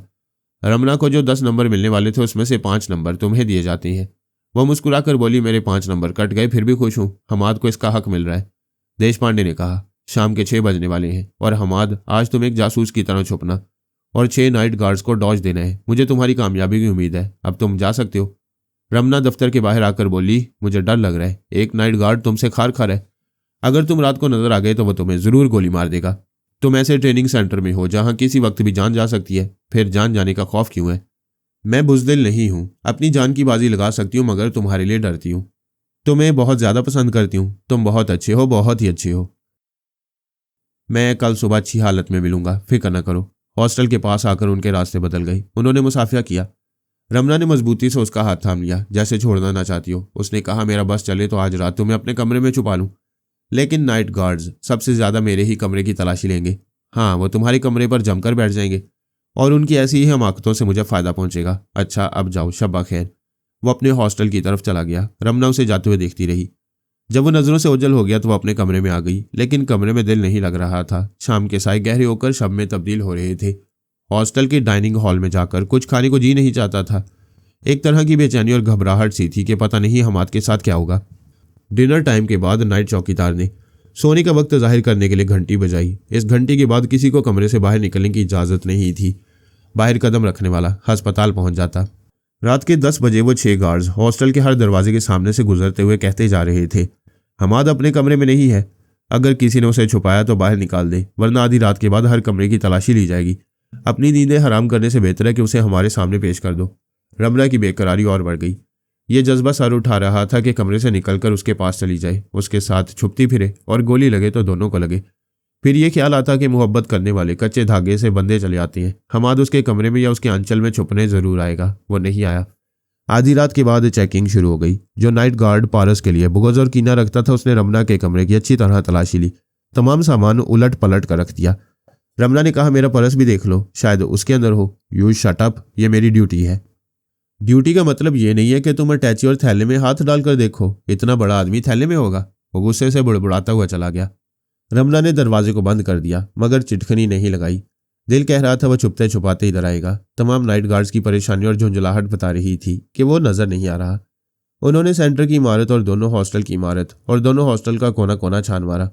गार्डन और झाड़ियों में ढूंढ लिया। सुबह 5 बजे वो 6 गार्ड्स एक जगह जमा हुए। एक ने कहा, ताजुब है, वो यहाँ नहीं आया है। हमसे ज्यादा इस जगह को नहीं जानता, लेकिन ऐसी जगह छुपा हुआ है कि हम वहां तक नहीं पहुंच रहे। दूसरे ने कहा, ऐसा लगता है वो जादू जानता है। तीसरे ने कहा, फजूल बातें ना करो, क्या रमना भी जादू जानती थी? कल उसे भी हम तलाश करने में नाकाम रहे। वो किसी चालाकी से हमें उल्लू बना रहे। एक ने चुटकी बजा के कहा, हमने अपने घर की तलाशी नहीं ली है, वो बहुत मक्कार है। हम में से किसी के घर में छुप सकता है। सबने तायद की कि ऐसा हो सकता है। सेंटर की इमारत के पीछे 12 नाइट और डे गार्ड्स के लिए क्वार्टर बनाए गए थे। वो अपनी मुख्तसर फैमिली के साथ वहां रहते थे। पारस पर झुंझलाए चौकीदार ने कहा, वो मेरे घर में घुस नहीं सकेगा। मैंने अपनी जोरू से कह दिया था कि मैं भी दरवाजे पर आकर आवाज दूं तो हरगिज ना खोलना। वो मक्कार मेरी आवाज बनाकर दरवाजा खुलवा सकता है और मेरी जोरू को धमकी देकर छुप सकता है। दूसरे ने कहा, वैसे मैंने भी अपने घर वालों को समझा दिया था, फिर भी हमें चेक करना चाहिए। वो सब अपने अपने क्वार्टर में गए और उन 6 गार्ड्स के क्वार्टरों में भी गए, जो दिन को ड्यूटी करते थे और रातों को सोते थे।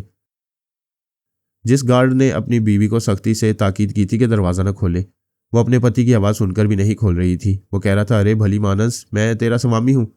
आखिर वह दरवाज़ा खोलकर बोली, ए जी, तुमने ही तो कहा था कि तुम्हारी आवाज़ पर भी ना खोलूं, फिर क्यों अपनी बात मनवाते हो? उसने अंदर आकर चारों तरफ देखते हुए पूछा, कोई आया था? वो दूसरे कमरे में गया। वहाँ पारस हो रहा था, लेकिन उसे नजर नहीं आया। मैंने गार्ड को गायब दिमाग कर दिया था। उसे पारस की तरफ से पलटाकर फिर हाजिर दिमाग किया। वो वहां से पहले कमरे में आया, फिर बीवी से बोला, दरवाज़ा बंद कर लो, 6 बजे से पहले ना खोलना। वो बाहर चला गया। 6 बजने वाले थे। उसकी घर वाली सुबह स्नान करके पूजा करने की आदी थी। वो गुसल खाने में चली गई। ठीक 6 बजे पीटी के लिए घंटी बजने लगी तो पारस एक कमरे से दूसरे कमरे में आया, फिर दरवाज़ा खोलकर दौड़ता हुआ पीटी ग्राउंड में पहुंच गया। तमाम स्टूडेंट्स तालियां बजाने लगे। रमना खुशी के मारे दौड़ती हुई आकर लिपट गई। Oh I love you, you are so wonderful, तुम रियली फैंटास्टिक हो। पारस ने सर झुकाकर कान में कहा, यह बेडरूम नहीं है। वो अलग होकर बोली, नहीं है तो क्या हुआ, मैं डंके की चोट पर सारी दुनिया से बोलूंगी कि तुम मेरे हीरो हो। ट्रेनर ने आकर उसकी पीठ थपकते हुए कहा, तुम बहुत अच्छी जा रहे हो, बहुत तरक्की करोगे। पिछली रात की रिपोर्ट लिखकर दफ्तर में पहुंचा दो, शाबाश। पीटी के बाद रमना ने कहा, मैं सारी रात तुम्हारे लिए जागती रही और मैं सारी रात राजू गार्ड के क्वार्टर में आराम से सोता रहा। वो एक बार अपने घर की भी तलाशी लेने आया था। फिर क्या हुआ, मैं छत वाले पंखे पर बैठा था। उसने पूरे क्वार्टर का हर गोशा देखा लेकिन सर उठाकर नहीं देखा। वो हंसने लगी। पारस ने कहा, अब जाकर सो जाओ, हम 1 बजे खाने के बाद घूमने जाएंगे। इजाजत नहीं मिलेगी, मैंने तुम्हारे अंकल से कह दिया है, हमें शाम तक छुट्टी मिल जाएगी। अचानक फायरिंग की आवाज के साथ एक गोली सनसनाती हुई उनके दरमियान से गुजर गई। पारस रमना को खींचता हुआ दीवार की आड़ में चला गया। राजू गार्ड कह रहा था, मैं तुम्हें जिंदा नहीं छोड़ूंगा, तुमने मेरी जोरू के साथ रात गुजारी है। दूसरा गार्ड उसकी तरफ बढ़ते हुए कह रहा था, राजू ये क्या हरकत है, क्या फांसी पर लटकना है। वो अपने साथी चौकीदार को निशाने पर रखकर बोला, खबरदार मेरे नजदीक ना आना, मेरे सर पर खून सवार है। भाई तुम्हें कैसे मालूम हुआ कि वो तुम्हारी बीवी के पास रात भर था? मेरी बीवी ने कहा है कि वो गुसल खाने में थी तो कोई दरवाजा खोलकर बाहर चला गया। क्या तुम्हारी औरत ने उसे देखा था? नहीं देखा था। फिर तो इसने तुम्हारी जोरू के साथ रात नहीं गुजारी। नहीं गुजारी तो वो अंदर कैसे पहुंचा हुआ था? अंदर से बंद रहने वाले दरवाजे को खोलकर बाहर गया था। तुम दफ्तर में रिपोर्ट करो, मैं पहले से गोली मारूंगा फिर रिपोर्ट करूंगा। इतनी देर में पारस पहली मंजिल पर पहुंच गया। उसने ऊपर से उस पर छलांग लगाई, उसके हाथ से गन निकल गई। दोनों जमीन पर गिरे। फिर पारस ने ताबड़तोड़ घूंसे से जमाते हुए उसे जमीन से उठाया। इसके बाद दोनों हाथों पर उठाकर अपने सर से बुलंद करते हुए दूर फेंक दिया। ट्रेनर और दूसरे गार्ड्स आ गए थे। उन्होंने राजू गार्ड को हिरासत में ले लिया। सेंटर के इंचार्ज ने पारस से पिछली रात की रुदात सुनी। फिर कहा, राजू, एक जासूस छुपने के लिए किसी भी जगह जा सकता है। तुम्हारी गफलत से, तुम्हारी बीवी की बेपरवाही से हमाद को तुम्हारे यहाँ छुपने का मौका मिल गया। वो मेरे घर में भी छुपता और बाद में मुझे मालूम होता तो मैं ट्रेनिंग सेंटर के कवायद के मुताबिक एतराज न करता। तुमने गोली चलाकर हमाद को कत्ल करने की साजिश की। तुम्हें मुलाजमत से बर्खास्त किया जाता है। तंजीम की तरफ से तुम पर मुकदमा चलेगा, इसे ले जाओ। दूसरे गार्ड्स उसे वहां से ले गए। देश पांडे ने एक दरख्वास्त दी थी कि वो हमाद और रमना को एक खुफिया मिशन के लिए ले जा रहा है। इस सिलसिले में उन्हें 24 घंटे के लिए छुट्टी दे दी गई। रमना ने दिन के 12 बजे तक नींद पूरी की। पारस देश पांडे के साथ बैठा एंजेला और ईला को बेनकाब करने के प्रोग्राम बनाता रहा। फिर वो 1 बजे रमना के साथ ट्रेनिंग सेंटर के अहाते से बाहर आ गया। देश पांडे ड्राइव करते हुए बोला, हमाद, मैं दूर ही से शिवचरण की कोठी दिखाऊंगा। फोन नंबर तुम्हें बता चुका हूं, ये गाड़ी भी तुम्हें दे जाऊंगा। तुम फोन के जरिए मुझसे रब्ता करते रहना। उसने कनाट सर्कस में सड़क के किनारे गाड़ी रोक दी। दूर एक कोठी की तरफ इशारा करते हुए बोला, वो जो लाल ईंटों वाली कोठी है, उसमें शिवचरण अपनी बीवी अंजला और साली ईला के साथ रहता है। कैप्टन रंजीत हर रात यहाँ शराब पीने और ईला से इश्क फरमाने आता है। उसने कोठी की निशानदेही करके कार दूसरे रास्ते पर मोड़ ली। ऐसे वक्त में शिवचरण की बीवी अंजला के दिमाग में अल्पा की बातें सुन रहा था। वो कह रही थी, अंजला, हिंदुस्तानी जासूस तुम पर शुबा कर रहे हैं। उनकी नजरें तुम्हारी बहन ईला पर भी हैं। क्या तुम हमारे दुश्मनों के दिमागों में जा रही हो? अभी तक मौका नहीं मिला। वो जासूस तुम्हारे करीब आने वाले हैं, फिर तुम्हारे जरिए मैं उन्हें काबू में करूंगी। वो कौन लोग हैं? नाम और हुलिया बता सकती हो? सिर्फ एक देश पांडे को पहचाना गया है। हमारे मुसाद के जासूस ने मुझे बताया है। देश पांडे ट्रेनिंग सेंटर में एक नौजवान लड़के और लड़के को अपनी कार में बिठाकर तुम्हारे इलाके में आया था। तुम्हारी कोठी से जरा फासले पर अपनी कार रोकी थी और कोठी की तरफ देखते हुए उस नौजवान से कुछ कह रहा था। फिर वो वहां से ड्राइव करते हुए अपने घर तक गया और कार से उतर गया। वो नौजवान उस लड़की के साथ कार में कहीं गया है। हमारा जासूस उसके ताकुब में है। एंजेला ने कहा, अगर हमारा जासूस उस नौजवान से गुफ्तगू करे और तुम्हें उसकी आवाज़ सुनाए तो तुम उसकी खोपड़ी घुमा सकती हो। पहले यकीन करना होगा कि वो नौजवान योगा का माहिर नहीं है। ट्रेनिंग सेंटर में यकीनन योगा की मशकें कराई जाती होंगी। एंजेला ने कहा, हमारा एक जासूस उस ट्रेनिंग सेंटर में नाइट गार्ड बनकर रहता है। उसका नाम धर्मराज है और राजू गार्ड कहलाता है। मैं अभी उसे फ़ोन पर बुलाती हूँ। वह सेंटर में बैठकर इस सिलसिले में खुलकर बात नहीं कर सकेगा। तुम उसके ख्यालात पढ़ सकोगी। एंजेला ने सेंटर के दफ्तर में फ़ोन किया। इंचार्ज ने पूछा, किस से बात करना चाहती हो? मैं धर्मराज, नाइट गार्ड की बहन बोल रही हूँ। भाई से मेरी बात करा दें। आप होल्ड करें। इंचार्ज ने चपड़ासी से कहा, राजू नाइट चौकीदार को बुलाओ, उसका फ़ोन है। चपड़ासी ने कहा, जी साहब, अभी बुलाता हूँ। एल्पा इंचार्ज को छोड़कर चपड़ासी के पास आई। चपड़ासी ने क्वार्टर में आकर कहा, राजू भाई, आपका फ़ोन है। किसने फ़ोन किया है? यह तो मैंने नहीं पूछा। धर्मराज ने कहा, कह दो मैं क्वार्टर में नहीं हूँ। ख्वामखा फ़ोन सुनने इतनी दूर दफ्तर में जाना होता है। तुम लोगों को पूछना चाहिए कि फ़ोन पर कौन बुला रहा है। चपड़ासी चला गया। एंजेला रिसीवर रख दो, मैं अभी आती हूँ। वह धर्मराज के पास आई। उसके ख्यालात ने बताया आज हमाद नामी एक नौजवान को वो गुस्सा में कत्ल करना चाहता था। उसे मुलाजमत से निकाल देने की धमकी दी गई थी। उस पर इक़दाम कत्ल का मुकदमा चलाया जाने वाला था, लेकिन खुफिया तंजीम के चंद बड़ों ने उसे वार्निंग देकर मुलाजमत बहाल की थी। उसकी पिछली खिदमात के सिलसिले में उसे मुआफ किया गया था। एल्पा ने उसके अंदर सोच पैदा की कि यहाँ के स्टूडेंट्स योगा के माहिर हैं, सब नहीं है। इसकी मशकें करते हैं, कुछ कामयाब रहते हैं, कुछ कच्चे रह जाती हैं। एल्पा ने उसे देश पांडे के मुतालिक सोचने पर मजबूर किया। वो सोचने लगा, पांडे खुफिया तंजीम का कोई बहुत बड़ा ओहदेदार है। अब तक पता नहीं चला कि क्या है। वह हमाद का हमायती है। ये हमाद कौन है? वह जवाबन सोचने लगा, एक रंगरूट है, बहुत समझदार, बहुत हाजिर दिमाग है, दूसरों को बड़ी आसानी से उल्लू बनाते हैं। यहाँ की आजमाइशें इतनी सख्त और जानलेवा होती हैं कि कामयाबी का एक नंबर हासिल करना मुश्किल हो जाता है। उसने सिर्फ 36 घंटों में 35 नंबर हासिल किए।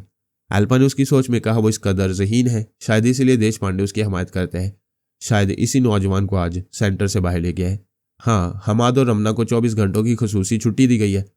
मुझे यकीन है वो आज फिर कोई कारनामा ऐसा करेगा कि उसके नंबर बढ़ जाएंगे। यहाँ आने वाले 2 बरस की ट्रेनिंग के बाद कामयाब होकर जाते हैं। हमाद की तेज़ रफ्तारी बता रही है कि वो 2 हफ्ते ही में तमाम इम्तिहानात पास कर लेगा। एल्पा ने एंजेला के पास आकर कहा, जिस नौजवान को तुम दोनों बहनों के पीछे लगाया जा रहा है उसका नाम हमाद है। वो बहुत शातिर है। अगर वो योगा का माहिर होगा तो मेरे पहुंचते ही सांस रोक लेगा, फिर मोहतात हो जाएगा। उसे गफलत में मारो। ईला से कहो उससे दोस्ती करे और उसे साबी कमजोरी में मुब्तला करे, फिर मैं उससे निमट लूंगी। ठीक है, मैं इंतजार करती हूँ कि वो हमारे करीब आने के लिए कैसी चालें चलता है, फिर मैं उन चालों का तोड़ करूंगी। उसने अपनी बहन ईला को ये बातें बताई। ईला ने फोन के जरिए कैप्टन रंजीत से रब्ता किया, फिर कहा, हेलो कैप्टन। दूसरी तरफ से आवाज आई, कब तक मुझे गैरों की तरह कैप्टन कहती रहोगी? रंजीत कहकर मुखातिब करो डार्लिंग, अपना रंजीत। कैसे अपना कहूं? हमारे दरमियान जालिम समाज है। वसते हुए बोला, जालिम समाज तो फिल्मों में होता है, तुम कब तक टालती रहोगी?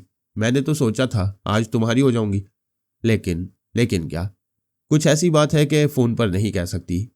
तुम्हारे घर आ जाऊं? घर आना मुनासिब नहीं, गांधी पार्क में मिलो।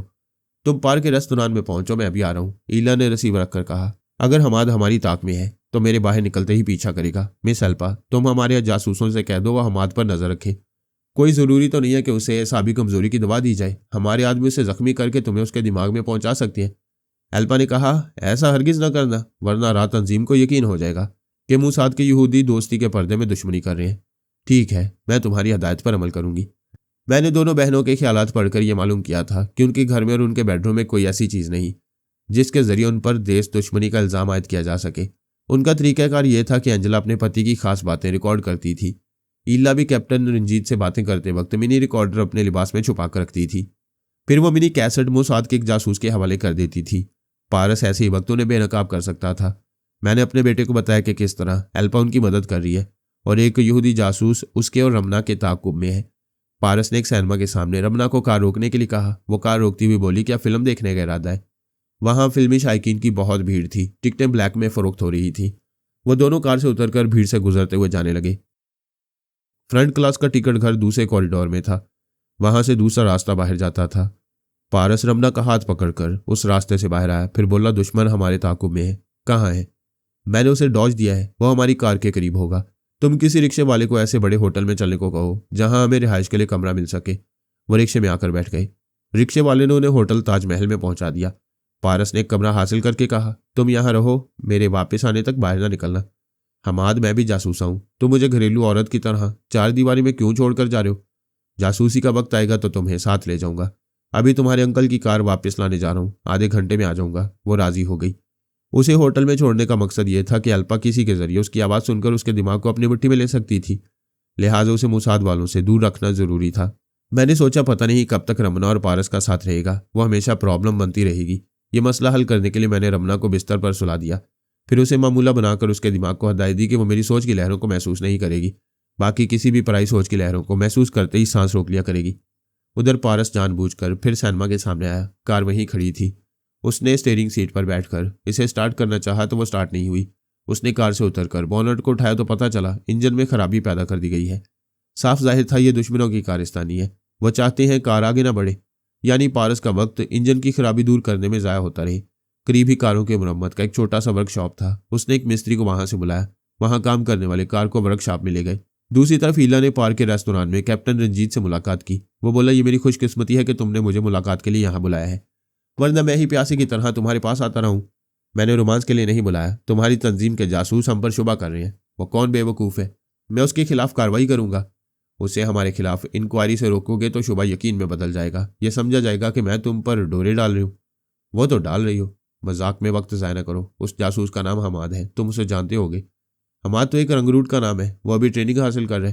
देश पांडे ने उसे 24 घंटों की छुट्टी दिलाई है। ओह अच्छा, समझ गया। देश पांडे इस नौजवान के जरिए जासूसी कर रहा है। यही बात है। वो नौजवान हमाद रॉक्सी सिनेमा के करीब एक कार वर्कशॉप में बैठा हुआ है। क्या उसे देखकर पहचान लोगे?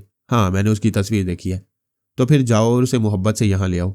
हम दोनों उसे अपनी तरफ माइल करेंगे। तुम आला ओहदेदार हो, वह तुम्हारा फर्मा बरदार बनकर रह सकता है। अगर वो देश पांडे से ज्यादा मुतासिर होगा तो हमारी बातों में कभी नहीं आएगा। कोशिश करने में क्या हर्ज है? उसे यहाँ लेकर तो आओ, मैं यहाँ इंतजार करूंगी। कैप्टन रंजीत ने उसके हाथ पर हाथ रखकर कहा, मैं तुम्हारी हर बात मानता हूँ। वादा करो आज मेरे बंगले में रात गुजारोगी। अगर तुम दुश्मन जासूस से निजात दिलाओगे तो तुम्हारी दावत कबूल करूंगी। तो फिर समझो वो नौजवान जासूस हमारी ताबेदारी कबूल करेगा या मैं उसे नर्क में पहुंचा दूंगा। वो उठकर चला गया। ईला और एल्पा को यकीन था कि साबी कमजोरी की दवा हलक से उतरते ही हमाद उनका मामूल और ताबेदार बन जाएगा। ईला ने वेटर को बुलाकर पूछा, अभी जो साहब मेरे साथ थे, तुमने उन्हें देखा था? जी, मैं रंजीत साहब को अच्छी तरह पहचानता हूँ। मैं गार्डन में टहलने जा रही हूँ। रंजीत साहब आए तो उन्हें यहाँ इंतजार करने को कह देना।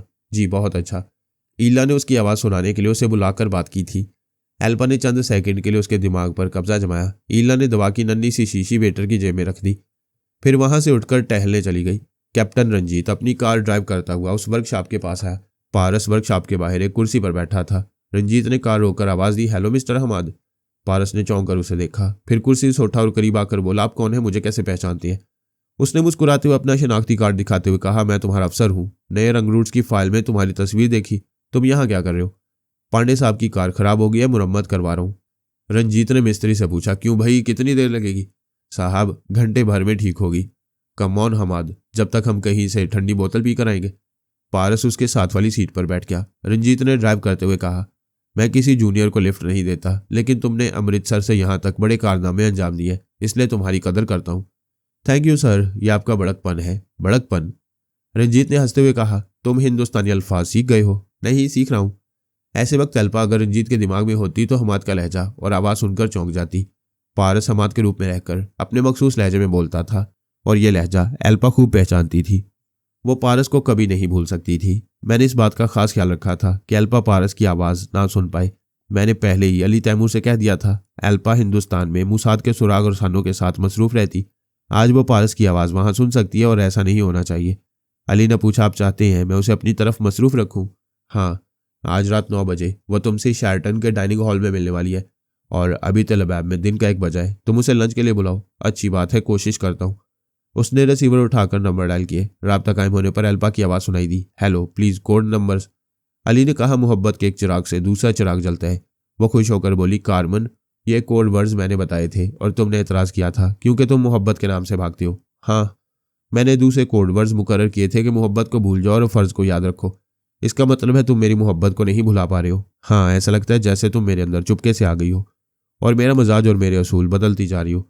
तुम मुझे अपने अंदर आने नहीं देते, मगर देख लो मेरी मोहब्बत तुम्हारे दिल और दिमाग पर कब्जा जमा रही है। मुझे भूख लग रही है, मैं शेरटन जा रहा हूँ। बोलो, आ रही हो? अभी? ओह माय गुडनेस, मुझे खुशी होगी, लेकिन मैं एक अहम मामले में मसरूफ़ हूँ। क्या मोहब्बत से बड़ा भी कोई मामला हो सकता है? ऐसा ना कहो वरना पर लगाकर चली जाऊँगी। प्लीज़ आ जाओ, मैं बहुत तन्हाई महसूस कर रहा हूँ। तुम्हारी बीवी कहाँ है? बीवी बीवी होती है, महबूबा नहीं होती। वह फ़ोन पर खिलखिलाकर हंसने लगी। औरत दूसरे की बीवी पर तरजीह हासिल करके बहुत खुश होती है। अली ने कहा, मैं तुम्हें फ़र्ज़ की अदायगी से नहीं रोकूंगा, लेकिन तुम अपनी ड्यूटी जे मॉर्गन को दे सको तो चली आओ। ठीक है, तुम चलो, मैं मॉर्गन से बात करके आती हूँ। उसने राब्ता ख़त्म कर दिया। फिर जे मॉर्गन के नंबर डायल किए। राब्ता होने पर बोली, हेलो अल्पा हूँ। Code number ALA11। वो बोला, हेलो अल्पा, कहो कैसे याद किया? मेरा एक काम करोगे? हाँ बोलो। अभी मैं रात तंजीम के मामले में मसरूफ़ थी। तुम वहाँ के मामलात अच्छी तरह जानते हो। हाँ जानता हूँ। प्लीज़ 2-4 घंटों के लिए मेरी ड्यूटी संभाल लो, मैं दूसरी जगह मसरूफ़ रहना चाहती हूँ। अच्छी बात है, वहाँ के मौजूदा हालात बताओ। एल्पा ने उसे देश पांडे और हमाद के मुतालिक बताया। फिर कहा, मैंने वेटर की जेब में दवा की शीशी रखवा दी है। तुम ईला के पास रहकर मालूम कर लोगे कि कौन रंजीत है और कौन हमाद है। उसने जे मॉर्गन को ईला के पास पहुंचाया। वो फूलों की क्यारी के पास टहल रही थी। उसने कहा, ईला मैं ज़रूरी काम से जा रही हूँ। हमारा दूसरा ख्याल ख्वानी करने वाला जे मॉर्गन मौजूद है, उससे बातें करो, मैं फिर आऊँगी। उसने जय मॉर्गन को वेटर के पास भी पहुंचा दिया, फिर चली गई। मॉर्गन ने ईला से पूछा, हमाद को जो दवाई दी जाएगी उसकी तासीर क्या है? क्या वो कमजोरी के बाद उस रेस्तोरां से उठने के काबिल रहेगा? नहीं, मैं और रंजीत उसे सहारा देकर कार में ले जाएंगे। दवा बहुत तेज है। मैं चाहती हूँ फौरन असर करे और तुम उसे अपना मामूल और हमारा ताबेदार बना दो। क्या रंजीत से अभी अहम मालूमात हासिल होंगी? वो मेरा आशिक किसी वक्त भी अहम बातें शुरू कर देता है।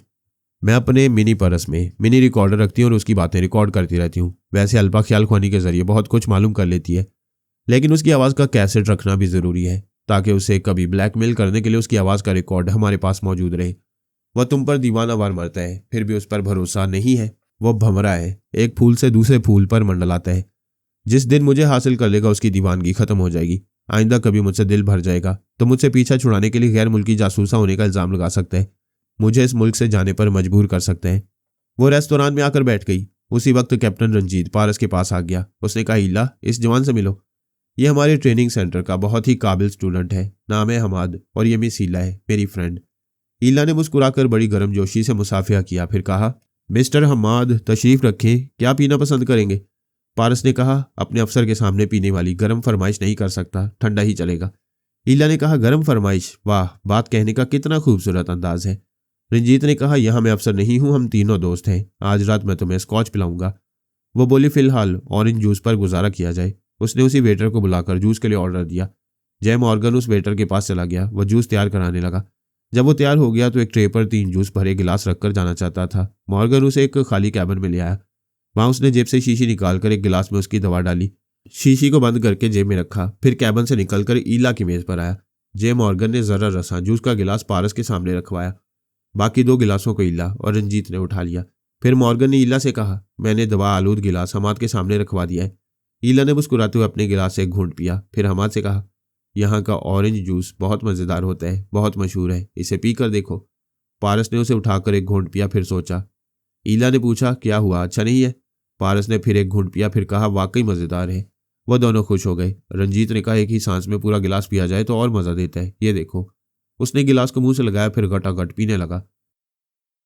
आखिरी घूंट पीने के बाद उसने गिलास को मुंह से अलग करते हुए गहरी सांसें लेते हुए कहा, ऐसे। पारस ने भी गिलास को मुंह से लगाया। ईला का दिल जोर जोर से धड़कने लगा। वह भी घटाघट पी रहा था, सांस रोककर पी रहा था। फिर एक गिलास खत्म करने में वक्त ही कितना लगता है। ईला और रंजीत को यूं लग रहा था जैसे वक्त ठहर गया है और गिलास लंबा हो गया है, खत्म होने में नहीं आ रहा है। दोनों एक दूसरे को चोर नजरों से देख रहे थे। आखिर गिलास खत्म हो गया। पारस ने खाली गिलास मेज पर रख दिया, टिश्यू पेपर से मुंह पहुंचते हुए कहा, वंडरफुल भाई, मजा आ गया। वो मारिया का डसा हुआ था, उस पर जहर असर नहीं करता था। फिर भला साबित दवा क्या असर करती? मॉर्गन ने सोच के जरिए पूछा, इल्ला, तुम सही दवा लेकर आई थी? ये दवा मुझे मोसाद के एक जासूस ने दी थी। उसका दावा था कि उसने कामयाबी से उसे एक दुश्मन पर आजमाया है, तो फिर इस पर असर क्यों नहीं कर रही? यही तो हैरानी है। कमबख्त बिल्कुल नॉर्मल है। मॉर्गन ने कहा, मैं अभी इस दवा को आजमाता हूँ। वह फिर वेटर के पास आया। वह दूसरी मेज के लिए मैंगो जूस ले जा रहा था। उसने जूस के एक गिलास में उसे दवा मिलाने पर मजबूर किया। थोड़ी देर बाद नतीजा जाहिर हो गया। जिस शख्स ने वह जूस पिया उसके हाथ से गिलास छूट गया था और वह कमजोरी के बायस मेज पर झुक गया था। मॉर्गन ने कहा, इला, इस शख्स के हलक से वही दवा उतरी थी। इसका फौरी असर जाहिर हो रहा है। आखिर ये नौजवान है क्या चीज़? वो बोली, मॉर्गन, बुरा ना मानना, तुमसे कोई गलती हुई है।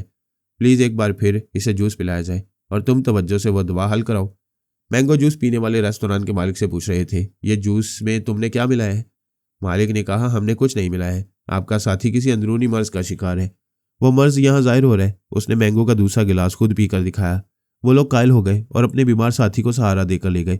ईला ने कहा, ये लोग गलत इल्जाम दे रहे थे। यहाँ का मैंगो जूस तो पूरे शहर में मशहूर है। हमाद, क्या ख्याल है, एक एक गिलास और हो जाए? पारस ने कहा, तुम जहर भी पिलाओ तो इनकार नहीं करूंगा। ईला ने 3 गिलास मैंगो जूस का ऑर्डर दिया। इस बार जय मॉर्गन ने पूरी तवज्जो से वेटर को मामूल बनाया। उसके हाथ से शीशी खोलकर एक गिलास में वो दवा मिलाई। फिर जब वेटर ने वो गिलास पारस के सामने रखा तब उसने मुतमईन होकर ईला से कहा, मैंने पहले भी कोई गलती नहीं की थी, अब भी नहीं की है। वो गिलास हमाद के सामने है। इस बार वो ठहर ठहर कर पीने लगे और कनखियों से पारस को देखने लगे। वो भी मज़े ले लेकर पी रहा था और जूस की तारीफ करता जा रहा था, हत्ता कि गिलास खाली हो गया। ईला शदीद हैरानी से आंखें फाड़ फाड़ कर उसे देख रही थी और सोच के जरिए कह रही थी, बाय गॉड, ये इंसान नहीं जिन है। मॉर्गन ने कहा, इस नौजवान का हिसाबी निज़ाम गैर मामूली है। मैं किसी डॉक्टर से इस सिलसिले में मालूम करूंगा। मालूम करके भी इसका कुछ नहीं बिगाड़ सकोगे। अब एक ही रास्ता है, मैं इसे रंजीत के बंगले में ले जा रही हूँ। वहाँ 4 दीवारी के अंदर इसे जख्मी किया जाएगा, फिर तुम्हारे लिए रास्ता साफ हो जाएगा। फिर वो रंजीत से बोली, यहाँ कुछ गर्मी सी लग रही है, क्या ख्याल है तुम्हारे एयर कंडीशनड बंगले में चले? ये तो मेरी खुशकिस्मती है, हम रास्ते में हमाद को कार वर्कशॉप में ड्रॉप करेंगे। वो बोली, हमाद को ड्रॉप नहीं करेंगे, मैं कुछ ज़रूरी बातें हमाद से करूंगी, क्या तुम्हें एतराज़ है? वो हिचकिचाते हुए बोला, नहीं बिल्कुल नहीं, चलो। उसने बिल अदा किया। फिर वो तीनों कार में बैठ गए।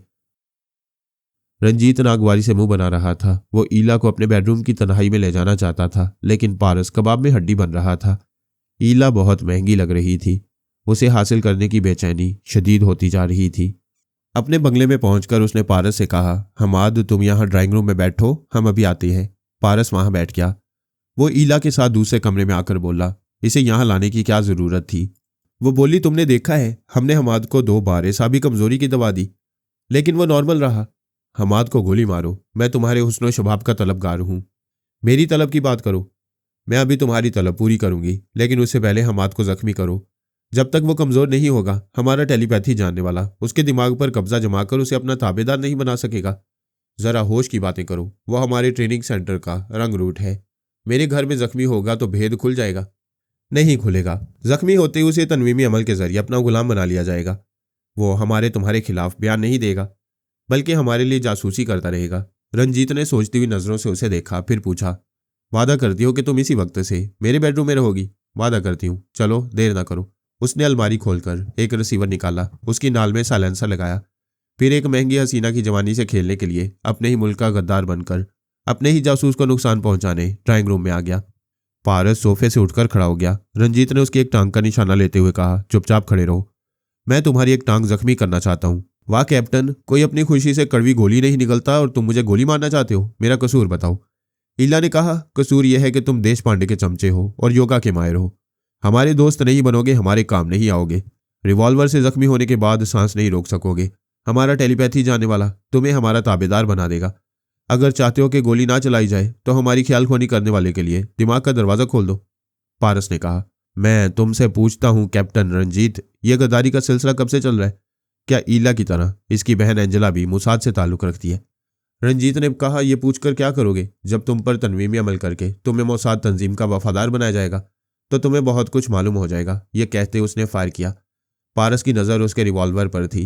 रिवॉल्वर की हल्की सी जुम्बिश पर ही वो उछलकर एक जगह से दूसरी जगह चला गया। मेरे दोनों बेटों को ऐसे वक्त बचाव के तरीके आते थे, इसके बावजूद मैंने रंजीत का निशाना खता कराया था।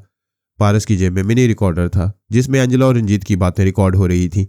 दूसरा रिकॉर्डर ईला के परस में था। उसने कहा, रंजीत तुमने एक फायर किया, मैं बच गया। दूसरा करोगे तब भी बचने की कोशिश करूंगा, चाहे इस कोशिश में मेरी जान चली जाए, लेकिन मैं जख्मी होकर अपना दिल और दिमाग यहूदियों के हवाले नहीं करूंगा।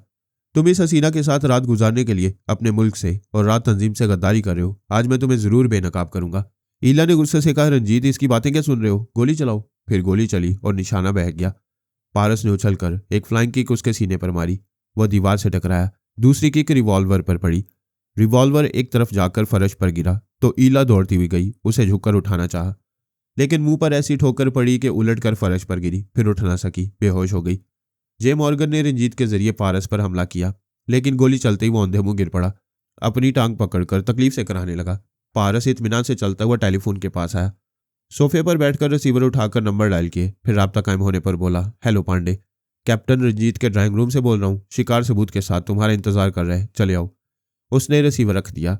रंजीत ने तकलीफ से कराते हुए कहा, तुम और देश पांडे मुझे समझते क्या हो? मेरे खिलाफ कभी कोई सबूत पेश नहीं कर सकोगे। पारस ने जेब से मिनी रिकॉर्डर निकालकर उसे रिवाइंड किया, फिर उसे सुनाया। वो अपनी आवाज़ और एतराफ़े जुर्म सुनकर तड़प गया। तकलीफ की परवाह किए बगैर एक टांग पर उठकर उछलता हुआ उसकी तरफ आया ताकि मिनी रिकॉर्डर छीन ले, लेकिन गोली के जख्म से ऐसी टीसें उठी थी कि वो फिर औंधे मुंह फर्श पर गिर पड़ा। पारस ने कहा, ऐसे एक रिकॉर्डर ईला के परस में है, तुम 2 रिकॉर्डर के दरमियान हो, ना इधर आ सकते हो ना उधर जा सकते हो। वो बेबसी से देखते हुए बोला, दोस्त बन जाओ, मेरा ये जुर्म छुपा लो। आइंदा मैं तंजीम से गद्दारी नहीं करूंगा। जुर्म छुपाने की कीमत क्या दोगे? मेरी बिसात के मुताबिक जो मांगोगे वो दूंगा। तुम्हारी बिसात क्या है? 10 लाख रुपए। क्या तुम मुझे 10 लाख दोगे? हाँ, आज ही दूंगा। क्या ये बातें रिकॉर्ड करूं? उसने मिनी रिकॉर्डर दिखाया। वो गिड़गिड़ा कर बोला, नहीं, भगवान के वास्ते रिकॉर्ड ना करना। मुझ पर रिश्वत देने का भी इल्जाम आ जाएगा। तो फिर मुंह बंद रखो, जुबान खोलोगे तो मैं रिकॉर्डर को ऑन करूंगा। उसने दोनों होंठों को सख्ती से बंद कर लिया। वो कितने ही तरीकों से पारस को बहला फुसलाकर इन मामलात पर मिट्टी डालना चाहता था, लेकिन बहलाने फुसलाने और लालच देने के लिए जुबान खोलना जरूरी था, और ये मजबूरी थी कि जुबान खोलने से मिनी रिकॉर्डर के कान खुल जाते। जे मॉर्गन वहां से नाकाम होकर एल्पा के पास आया। मखसूस कोड वर्ड्स अदा करके कुछ कहना चाहता था। एल्पा ने कहा, मैं पहले कह चुकी हूँ, मुझसे फ़ोन के जरिए रब्ता किया करो। उसने सांस रोक ली। मॉर्गन चला गया। फिर नागवारी से बुड़बुड़ाते हुए एल्पा का फ़ोन नंबर डायल करने लगा। वो रिपोर्ट देना चाहता था कि हमाद को काबू में करने के सिलसिले में नाकामी हुई है। इसके बरक्स ईला और रंजीत हमाद के काबू में आ गए हैं, और अब उनके साथ एंजल और शिवचरण भी बेनकाब होने वाले हैं। फ़ोन की घंटी दूसरी तरफ बजती रही, लेकिन एल्पा ने फ़ोन अटेंड नहीं किया। दरअसल उसका मोबाइल फ़ोन उसके पर्स में रहता था, और एक हंगामे में वो पर्स एक जगह रह गया था और वो अली के साथ दूसरी जगह चली आई थी। किस्सा यूं था कि अली तैमूर होटल शेल्टन के सामने एल्पा का इंतजार कर रहा था। वो कार ड्राइव करती हुई पार्किंग एरिया में आई, फिर कार से उतरकर होटल के अंदर जाना चाहती थी। अली उसकी तरफ आ रहा था। अचानक ठाई की आवाज़ के साथ अली ने छलांग लगाई। एल्पा के ऊपर आकर उससे लिपटकर जमीन पर गिरते और उसके साथ लुढ़कते हुए एक मेहराबी दीवार के पीछे चला गया। फायर अली पर किया गया था। एल्पा ने समझा उस पर किया गया है। वो बोली, शुक्रिया कारमन, तुम ना होते तो अभी मैं इस दुनिया से जा चुकी होती। अली ने वजाहत नहीं की, इसका वक्त नहीं था। वो दूर तक नजरें दौड़ाता रहा था। होटल के बाहर भगदड़ मची हुई थी। इसी भाग दौड़ के बायस गोली चलाने वाला नजर नहीं आ रहा था। वो एल्पा का बाजू पकड़कर बोला, मेरे साथ दौड़ती चलो, पहले इस दीवार तक, फिर उस दीवार से मेरी कार तक। Now come on. एल्पा को एहसास हुआ कि उसका बाजू फौलादी शिकंजे में है। वो फायरिंग को भूलकर मुस्कुराने लगी। उसके साथ दौड़ते हुए भरपूर तहफ्फुज का यकीन हो रहा था। वो अगली दीवार के पीछे आए। वहां से कार तक जाते जाते फिर फायरिंग की आवाज़ सुनाई दी। अली ने एल्पा को गिरते गिरते संभाला, उसे एक बगल में दबाकर कार तक आया, फिर दरवाज़ा खोलकर उसे अंदर धकेला। वो खिसकती हुई दूसरी सीट पर गई। अली ने एक हाथ से दरवाज़ा बंद किया, दूसरे हाथ से चाबी घुमाकर कार स्टार्ट की, गियर बदला, फिर उसे रिवर्स में ले गया, दोबारा गियर बदला और कार को टर्न करते हुए तेज रफ्तारी से ड्राइव करता हुआ होटल की बाउंड्री से बाहर चला आया। तब अल्पा को ख्याल आया कि कार के अंदर पहुंचने से पहले पर्स कहीं गिर गया है। उसका शनाख्ती कार्ड और मोबाइल टेलीफोन पर्स के अंदर था। उन्हें लेने के लिए वो वापस नहीं जा सकती थी। आज से पहले वो जब भी अपनी रिहाइशगाह से बाहर जाती थी तो किसी को खबर नहीं होती थी कि टेलीपैथी जानने वाली अल्पा शहर की शाहराहों और तफरीह गाहों में है। आज पहली बार उसने अली तैमूर को घर से बाहर आने की इतला दी थी। ये इतला फ़ोन पर दी थी और फ़ोन पर कोई भी दुश्मन यह सुन सकता था। वह बोली, तो मुझे दिमाग में आने नहीं देते, इसका नतीजा देख लो। मैंने फ़ोन पर कहा मुलाकात करने आ रही हूँ और दुश्मन मुझसे पहले पहुंच गई। तुम्हारा फ़ोन किसी दुश्मन ने नहीं सुना और ना ही किसी ने तुम पर गोली चलाई है। क्या होटल के सामने दिल लगी हो रही थी? वो मुझ पर गोलियां चला रहे थे। वो हैरानी से बोली, क्या वाकई? मैंने पहली गोली से बचने के लिए तुम पर छलांग लगाई, क्योंकि दूसरी तीसरी गोलियां तुम्हें भी लग सकती थी। वो कौन हो सकती हैं? जो भी हैं पीछे आ रहे हैं। ओह गॉड! उसने सर घुमाकर पीछे देखा। बहुत सी गाड़ियां आगे पीछे चली आ रही थी। अली ने कहा, सफ़ेद रंग की कार है, उसकी विंडशील्ड कलर्ड है और वाइपर टूटा हुआ है। वो बोली, ऐसी थर्ड क्लास कार में कोई थर्ड रेट का ही गुंडा होगा। ठीक समझ रही हो, किसी किराए के कातिल को मुआवजा देकर उसकी खिदमत हासिल की गई है। अरे वो कार तो दूसरे रास्ते पर मुड़ गई है। तुम्हारा अंदाजा गलत था, दुरुस्त था। ताकुब करने वालों का तरीक़ेकार यह भी होता है कि एक कार वाले की जगह दूसरी कार वाला आ जाता है। अब कोई दूसरा हमारा ताकुब कर रहा होगा। ये कुछ देर बाद मालूम होगा कि ताकुब करने वाली गाड़ी कौन सी है। मैं देखती रहूंगी। मुसलसल पीछे आने वाली गाड़ी पहचान में आ जाएगी। यहाँ करीब ही 4 स्टार होटल है, हम वहाँ रुकेंगे और फौरन एक कमरा हासिल करेंगे। इस तरह होटल की 4 दीवारी में उसे खुलकर सामने आना होगा। वो तेजी से ड्राइव करता हुआ 4 स्टार होटल के हाथे में दाखिल हुआ, फिर उसे पोर्च में रोक दिया। एल्पा ने कार से उतरते हुए कहा, होटल की गली में हमारे पीछे 2 गाड़ियां आई थी, लेकिन वो आगे चली गई। वो अली का बाजू थामकर उसके साथ चलती हुई काउंटर पर आई। अली ने अपना कार्ड दिखाकर एक कमरा हासिल किया। उन्हें 5वें फ्लोर पर कमरा मिला। वो चाबी लेकर लिफ्ट में आ गए। अली ने सरगोशी में कहा, काउंटर गर्ल और वेटर वगैरह के ख्यालात पढ़ती रहो। मैंने इस बात का ख्याल रखा है, कोई भी हमारा कमरा नंबर मालूम करने आएगा तो काउंटर गर्ल उसे मेरी मर्जी के मुताबिक गलत नंबर बताएगी। वो 5वीं मंजिल पर आए। एक वेटर ने उनके लिए 500 नंबर का कमरा खोला। उसने उससे बात की ताकि उसके दिमाग में भी झांकती रहे। अली ने कमरे में आकर कहा, इंसान अपने तौर पर हर मुमकिन एहतियाती तदबीर करता है, इसके बावजूद मुसीबतें नाजिल होती रहती हैं। तुम अंदाजा कर सकते हो कि तुमसे ये दुश्मनी कौन कर रहा है। मेरी ज़ात से जॉन लोबोर्डा को बहुत ज़्यादा नुकसान पहुंचा है। उसने हमारे गोल्डन ब्रेन को अपना मामूल बना रखा था। मैंने उसका ये तिलिस्म तोड़ दिया। वो एक के जरिए दूसरे तमाम गोल्डन ब्रेन्स के दिमागों पर कब्जा जमाना चाहता था। इसराइल की खारजा और दाखिला पॉलिसियां अपनी मर्जी से मुरतब करना चाहता था। अब कुछ नहीं कर सकेगा। ये बात समझ में आती है। वो तुम्हें अपने रास्ते का कांटा समझ रहा है। वो उसके पास सोफे पर आकर बैठ गई, फिर उसकी गर्दन में बाहें डालना चाहती थी। वो हाथ थामकर बोला, सर पर मुसीबत मंडला रही है, पहले उसे दूर करना चाहिए। वो मुस्कुरा कर बोली, मैंने देखा है मुसीबत तुमसे दूर भागती है। हो सकता है, लेकिन ये सोचो कि जॉन लम्बोर्डा जैसा जबरदस्त दुश्मन सिर्फ मुझ पर फायरिंग नहीं कराएगा। वो फायरिंग महज पेश लफज होगी। वो कोई जबरदस्त चाल चल रहा होगा। वाकई जज्बात गालिब आते हैं तो मुसीबत और मौत याद नहीं रहती। ये जानते हुए भी कि जॉन लम्बोर्डा जबरदस्त चालबाज है, तुम इस कमरे में आकर कैद हो गए हो। वो आसानी से हमें घेर सकता है। मैं इस होटल का जोग्राफिया जानता हूँ। इस कमरे के पीछे बालकनी है। वो बालकनी दूसरे कमरे की बालकनी से 3 फुट के फासले पर है। इत्मीनान रखो, हम पिंजरे में नहीं है। वो खामोश रहकर काउंटर गर्ल और वेटर के ख्यालात पढ़ने लगी। काउंटर गर्ल की सोच ने बताया, एक शख्स सादा लिबास में आया था। उसने एक शनाख्ती कार्ड दिखाकर कहा, मैं इंटेलिजेंस डिपार्टमेंट से आया हूँ।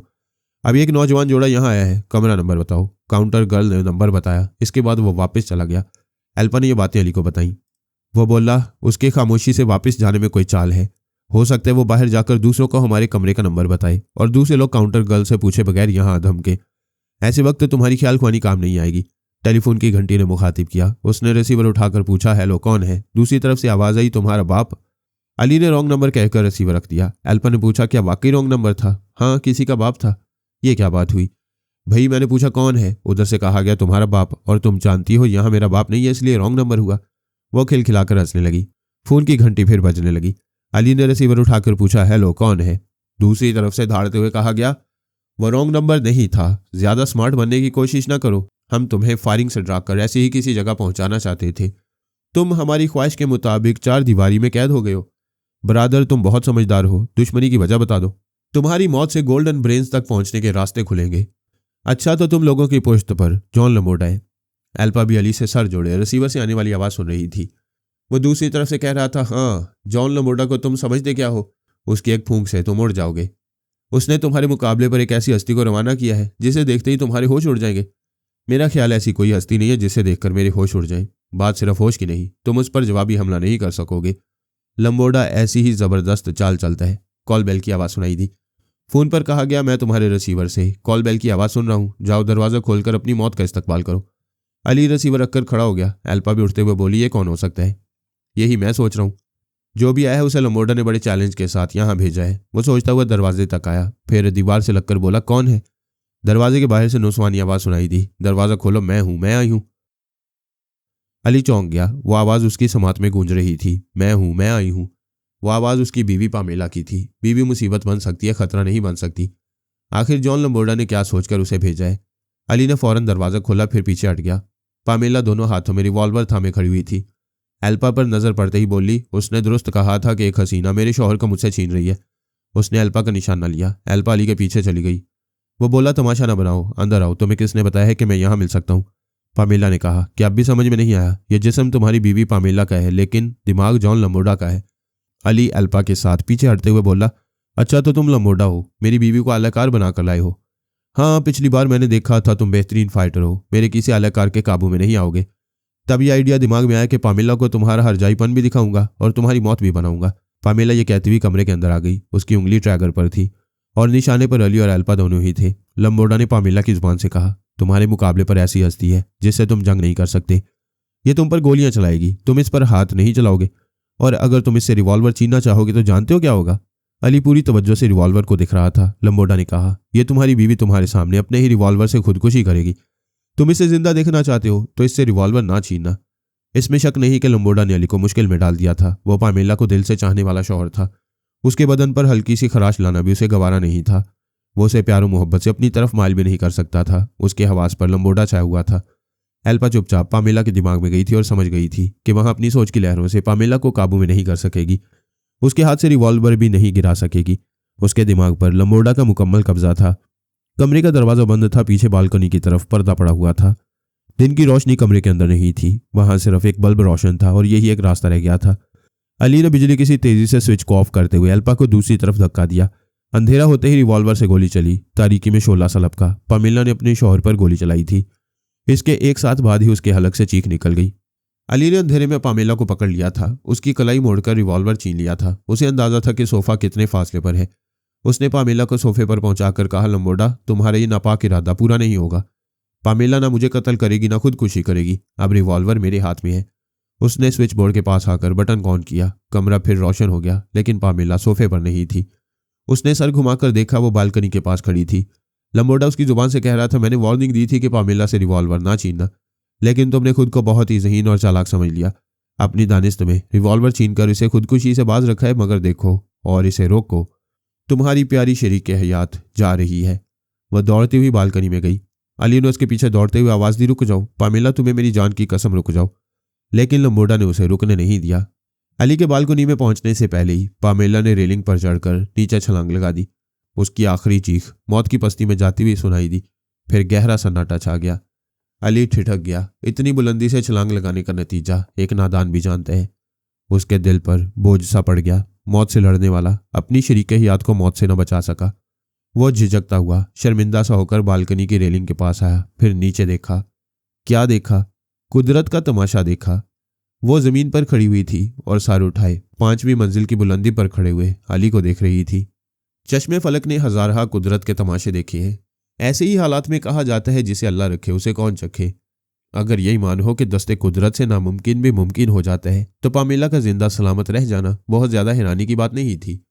जॉन लंबोर्डा को यह मालूम नहीं था कि जिस बालकनी की बुलंदी से वो पामेला को छलांग लगाने पर मजबूर कर रहा है, उस बालकनी के नीचे स्विमिंग पूल है।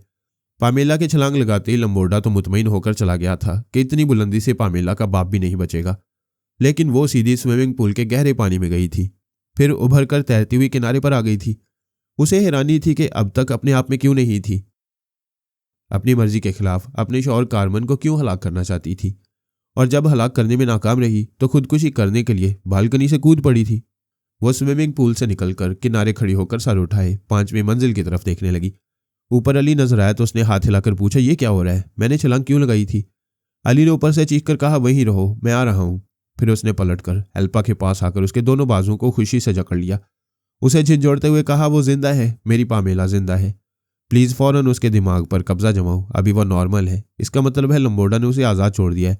फिर वो पामेला के पास जाने के लिए वहां से दौड़ता हुआ कमरे से बाहर चला गया। इन लम्हात में अल्पा को शिद्दत से अपनी तौहीन का एहसास हुआ। अगर अपना मतलूबा मकसूद किसी दूसरी के लिए छोड़कर चला जाए तो ये बेइज्जती कोई बर्दाश्त नहीं कर सकती। अल्पा साकित खड़ी हुई बर्दाश्त करने की कोशिश कर रही थी। खुद को समझा रही थी, मुझे जरा सब्र करना चाहिए, कार्मन फौलाद है, उसे पामेला से तोड़ने और अपने साथ जोड़ने में वक्त लगेगा।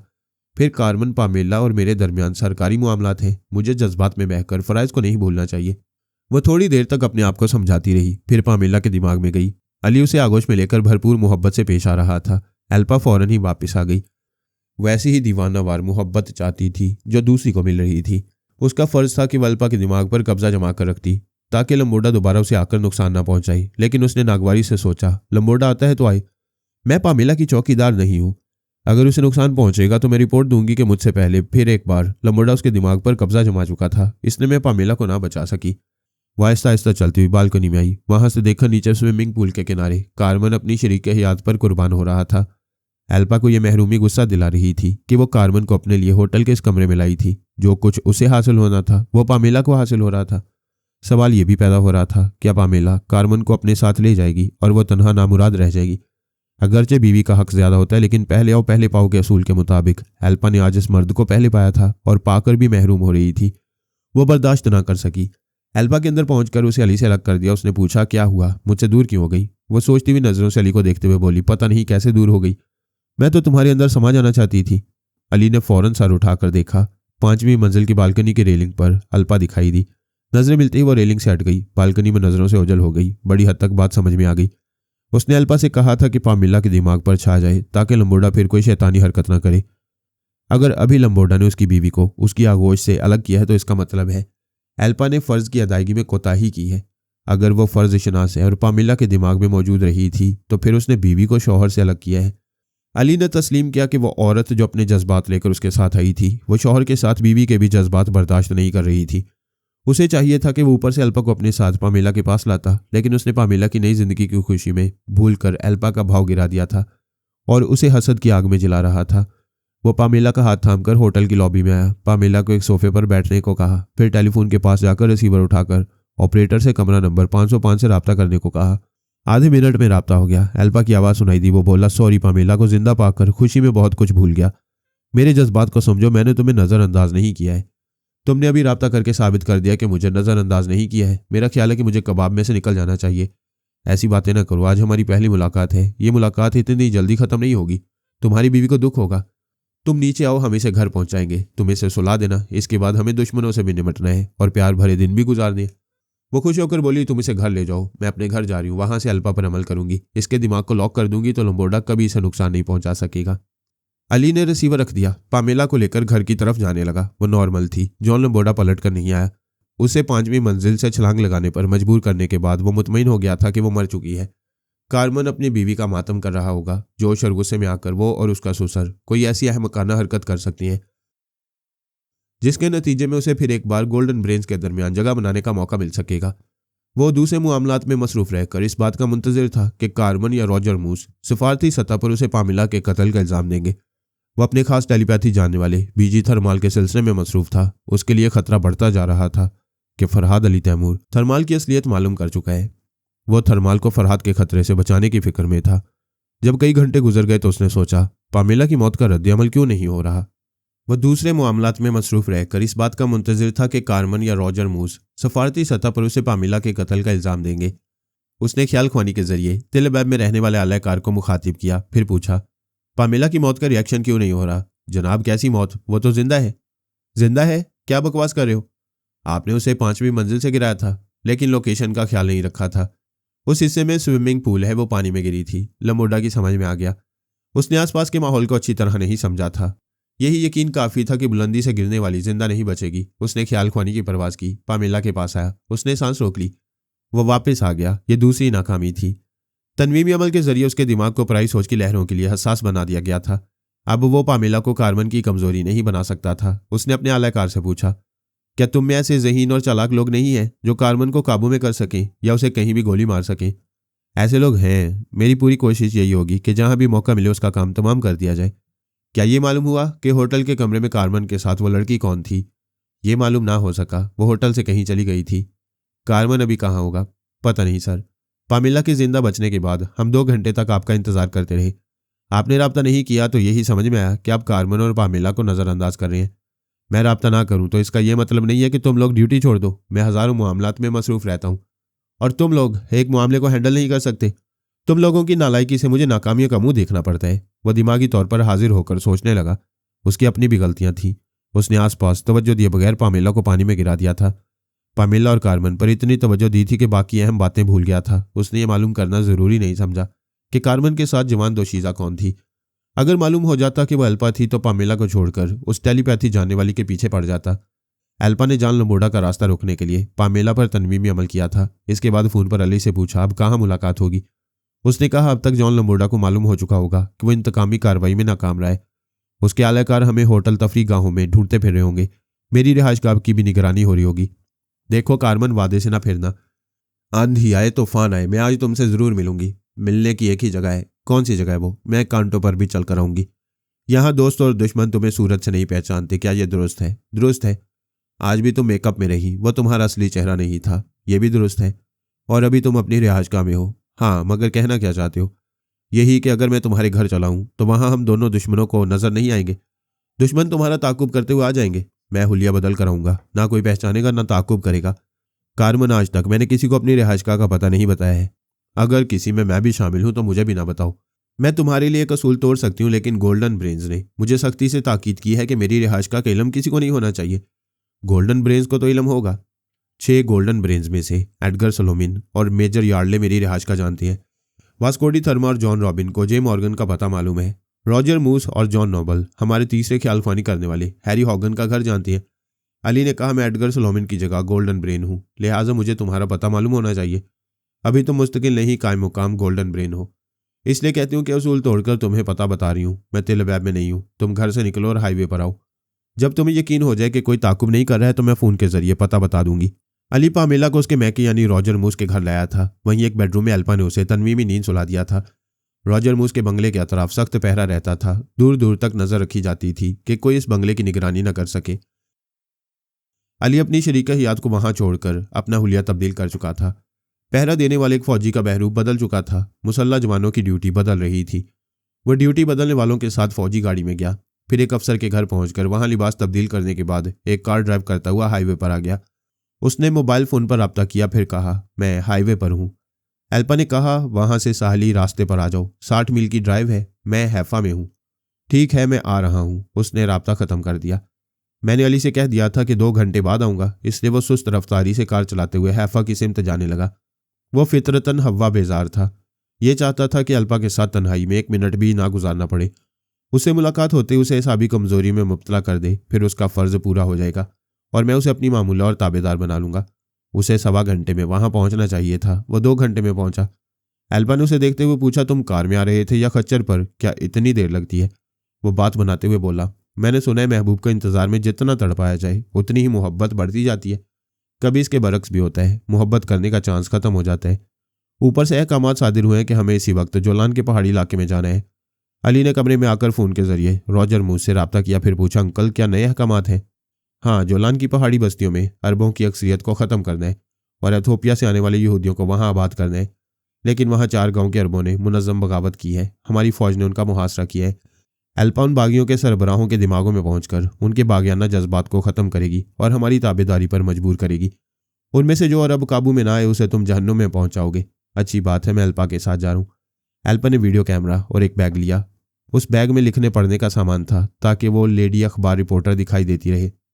वो दोनों कार में बैठकर एयरफोर्स के अड्डे पर आए, फिर फौजी हेलीकॉप्टर में बैठकर वहां से जोलान की पहाड़ियों की तरफ जाने लगे। मैंने अली के पास आकर कोडवर्ड्स अदा किए। उसने कहा, पापा, अल्पा का मुकद्दर साथ दे रहा है। अभी मैं इसे कमजोरी में मुब्तला नहीं कर सकूंगा और ना ही आप इसे ताबेदार बना सकेंगे। उसने बताया कि जोलान के इलाके में अरब मुसलमानों की ज़मीनें छीनी जा रही हैं और वहाँ यहूदियों को आबाद किया जा रहा है। ये वाक़या यूं पेश आ रहा था कि एथोपिया के शुमाल मगरबी सूबे टैगरे और ग्वांडर दुनिया के गरीब और पसमानदा तरीन इलाके रहे हैं। यहाँ सदियों से सियाफाम यहूदी आबाद हैं। इन यहूदियों को फलाशा के नाम से पुकारा जाता है। इनकी ज़ुबान में फलाशा के मायने अजनबी या खाना बदोश की हैं। ये गोरी नस्ल के यहूदियों के मुकाबले में गैर तालीम याफ्ता और गैर मुहज़्ज़ब हैं और सदियों से अर्ज़ फ़लस्तीन को अपना नज़रियाती और रूहानी वतन कहते आ रहे हैं। इसराइल के यहूदी पहले इन काले यहूदियों को तस्लीम नहीं करते थे, लेकिन सन 1972 में इनके सबसे बड़े मजहबी पेशवा अबाडिया यूसुफ ने फतवा जारी किया और कहा, फलाश यहूदी दरअसल गुमशुदा डॉन कबीले की औलादें हैं जिनका जिक्र तौरात में आया है। हवेला की सरजमीन पर यह कबीला आबाद था। इस फतवे के बाद एथोपिया के काले कुलूटे यहूदी उनके लिए अरबों के मुकाबले में अजीज हो गए। उन्होंने मुसलमानों की आबादी कम करने और अपनी कौमी अक्सरियत बढ़ाने के लिए फलाशा यहूदियों को इसराइल में आबाद होने की इजाज़त दे दी। चूंकि फलाशा गैर मुहज़्ज़ब थे, इसलिए उन्हें शहरों से दूर जोलान की पहाड़ियों में आबाद करने लगे। इस इलाके के अरबों ने कोई 7 बरस पहले एहतजाज किया था। उनके एहतजाज को फौज के जरिए दबा दिया गया। अब फिर वही सूरत हाल थी। पानी सर से ऊंचा हो रहा था।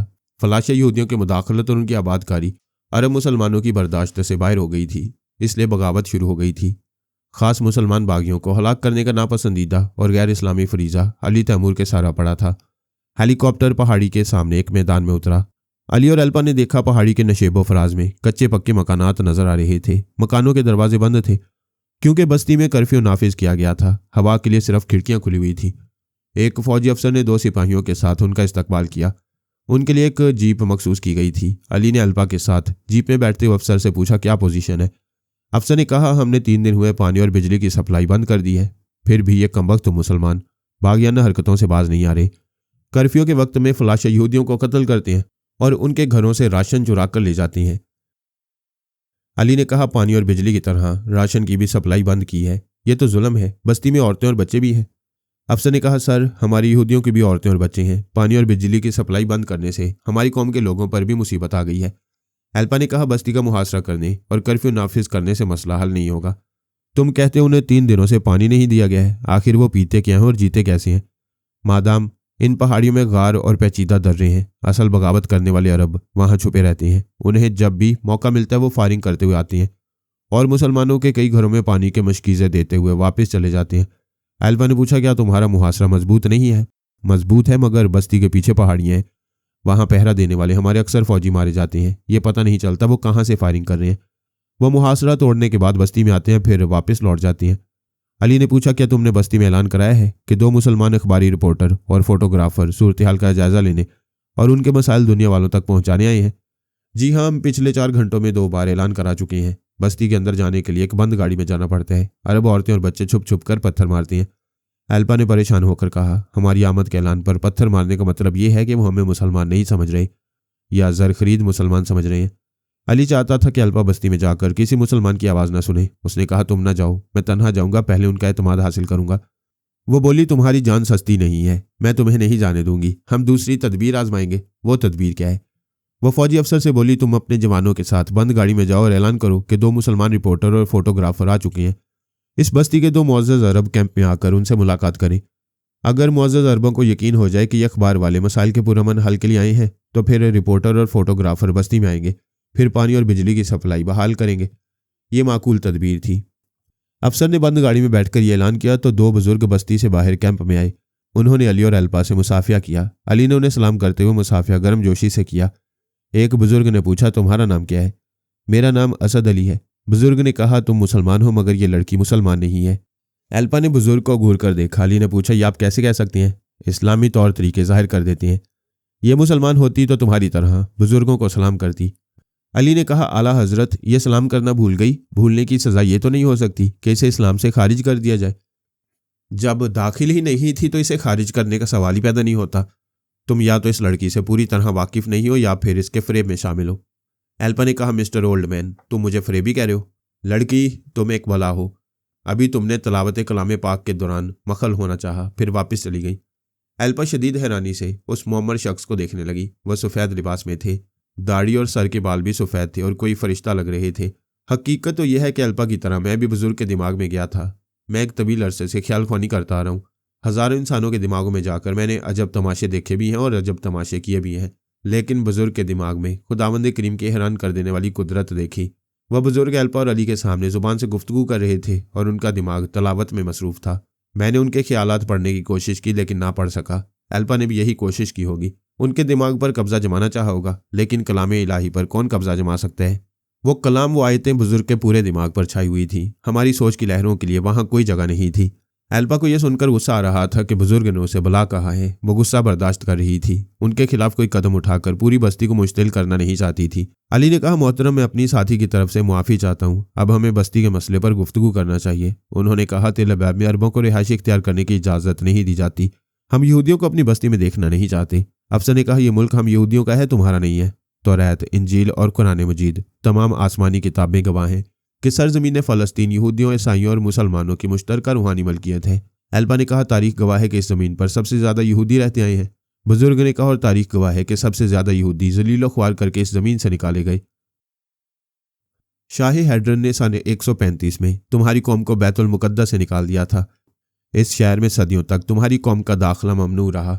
सन 410 में यहूदी कौम के ईसाई हुक्मरानों से इजाज़त हासिल की कि वो आसपास की पहाड़ियों पर से बैतुल मुकद्दस को देख सकें।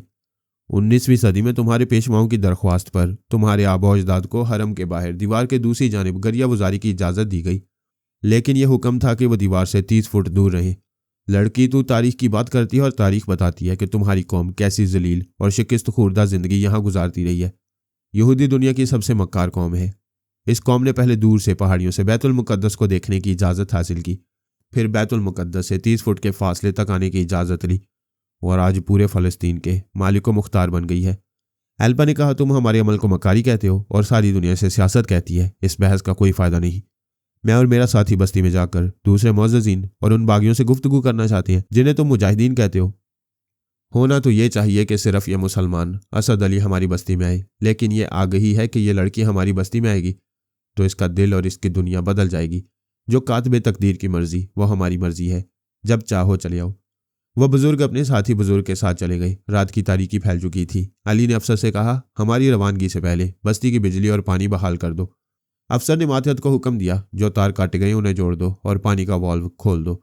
15 मिनट में इन अहकामात की तामील हो गई। अली ने कहा, अल्पा, हम वहां तन्हा जाएंगे और कोई बॉडीगार्ड नहीं होगा। वो बोली, हमाकत होगी। दुश्मनों की बस्ती में मुसल्ला बॉडीगार्ड्स का होना लाजमी है।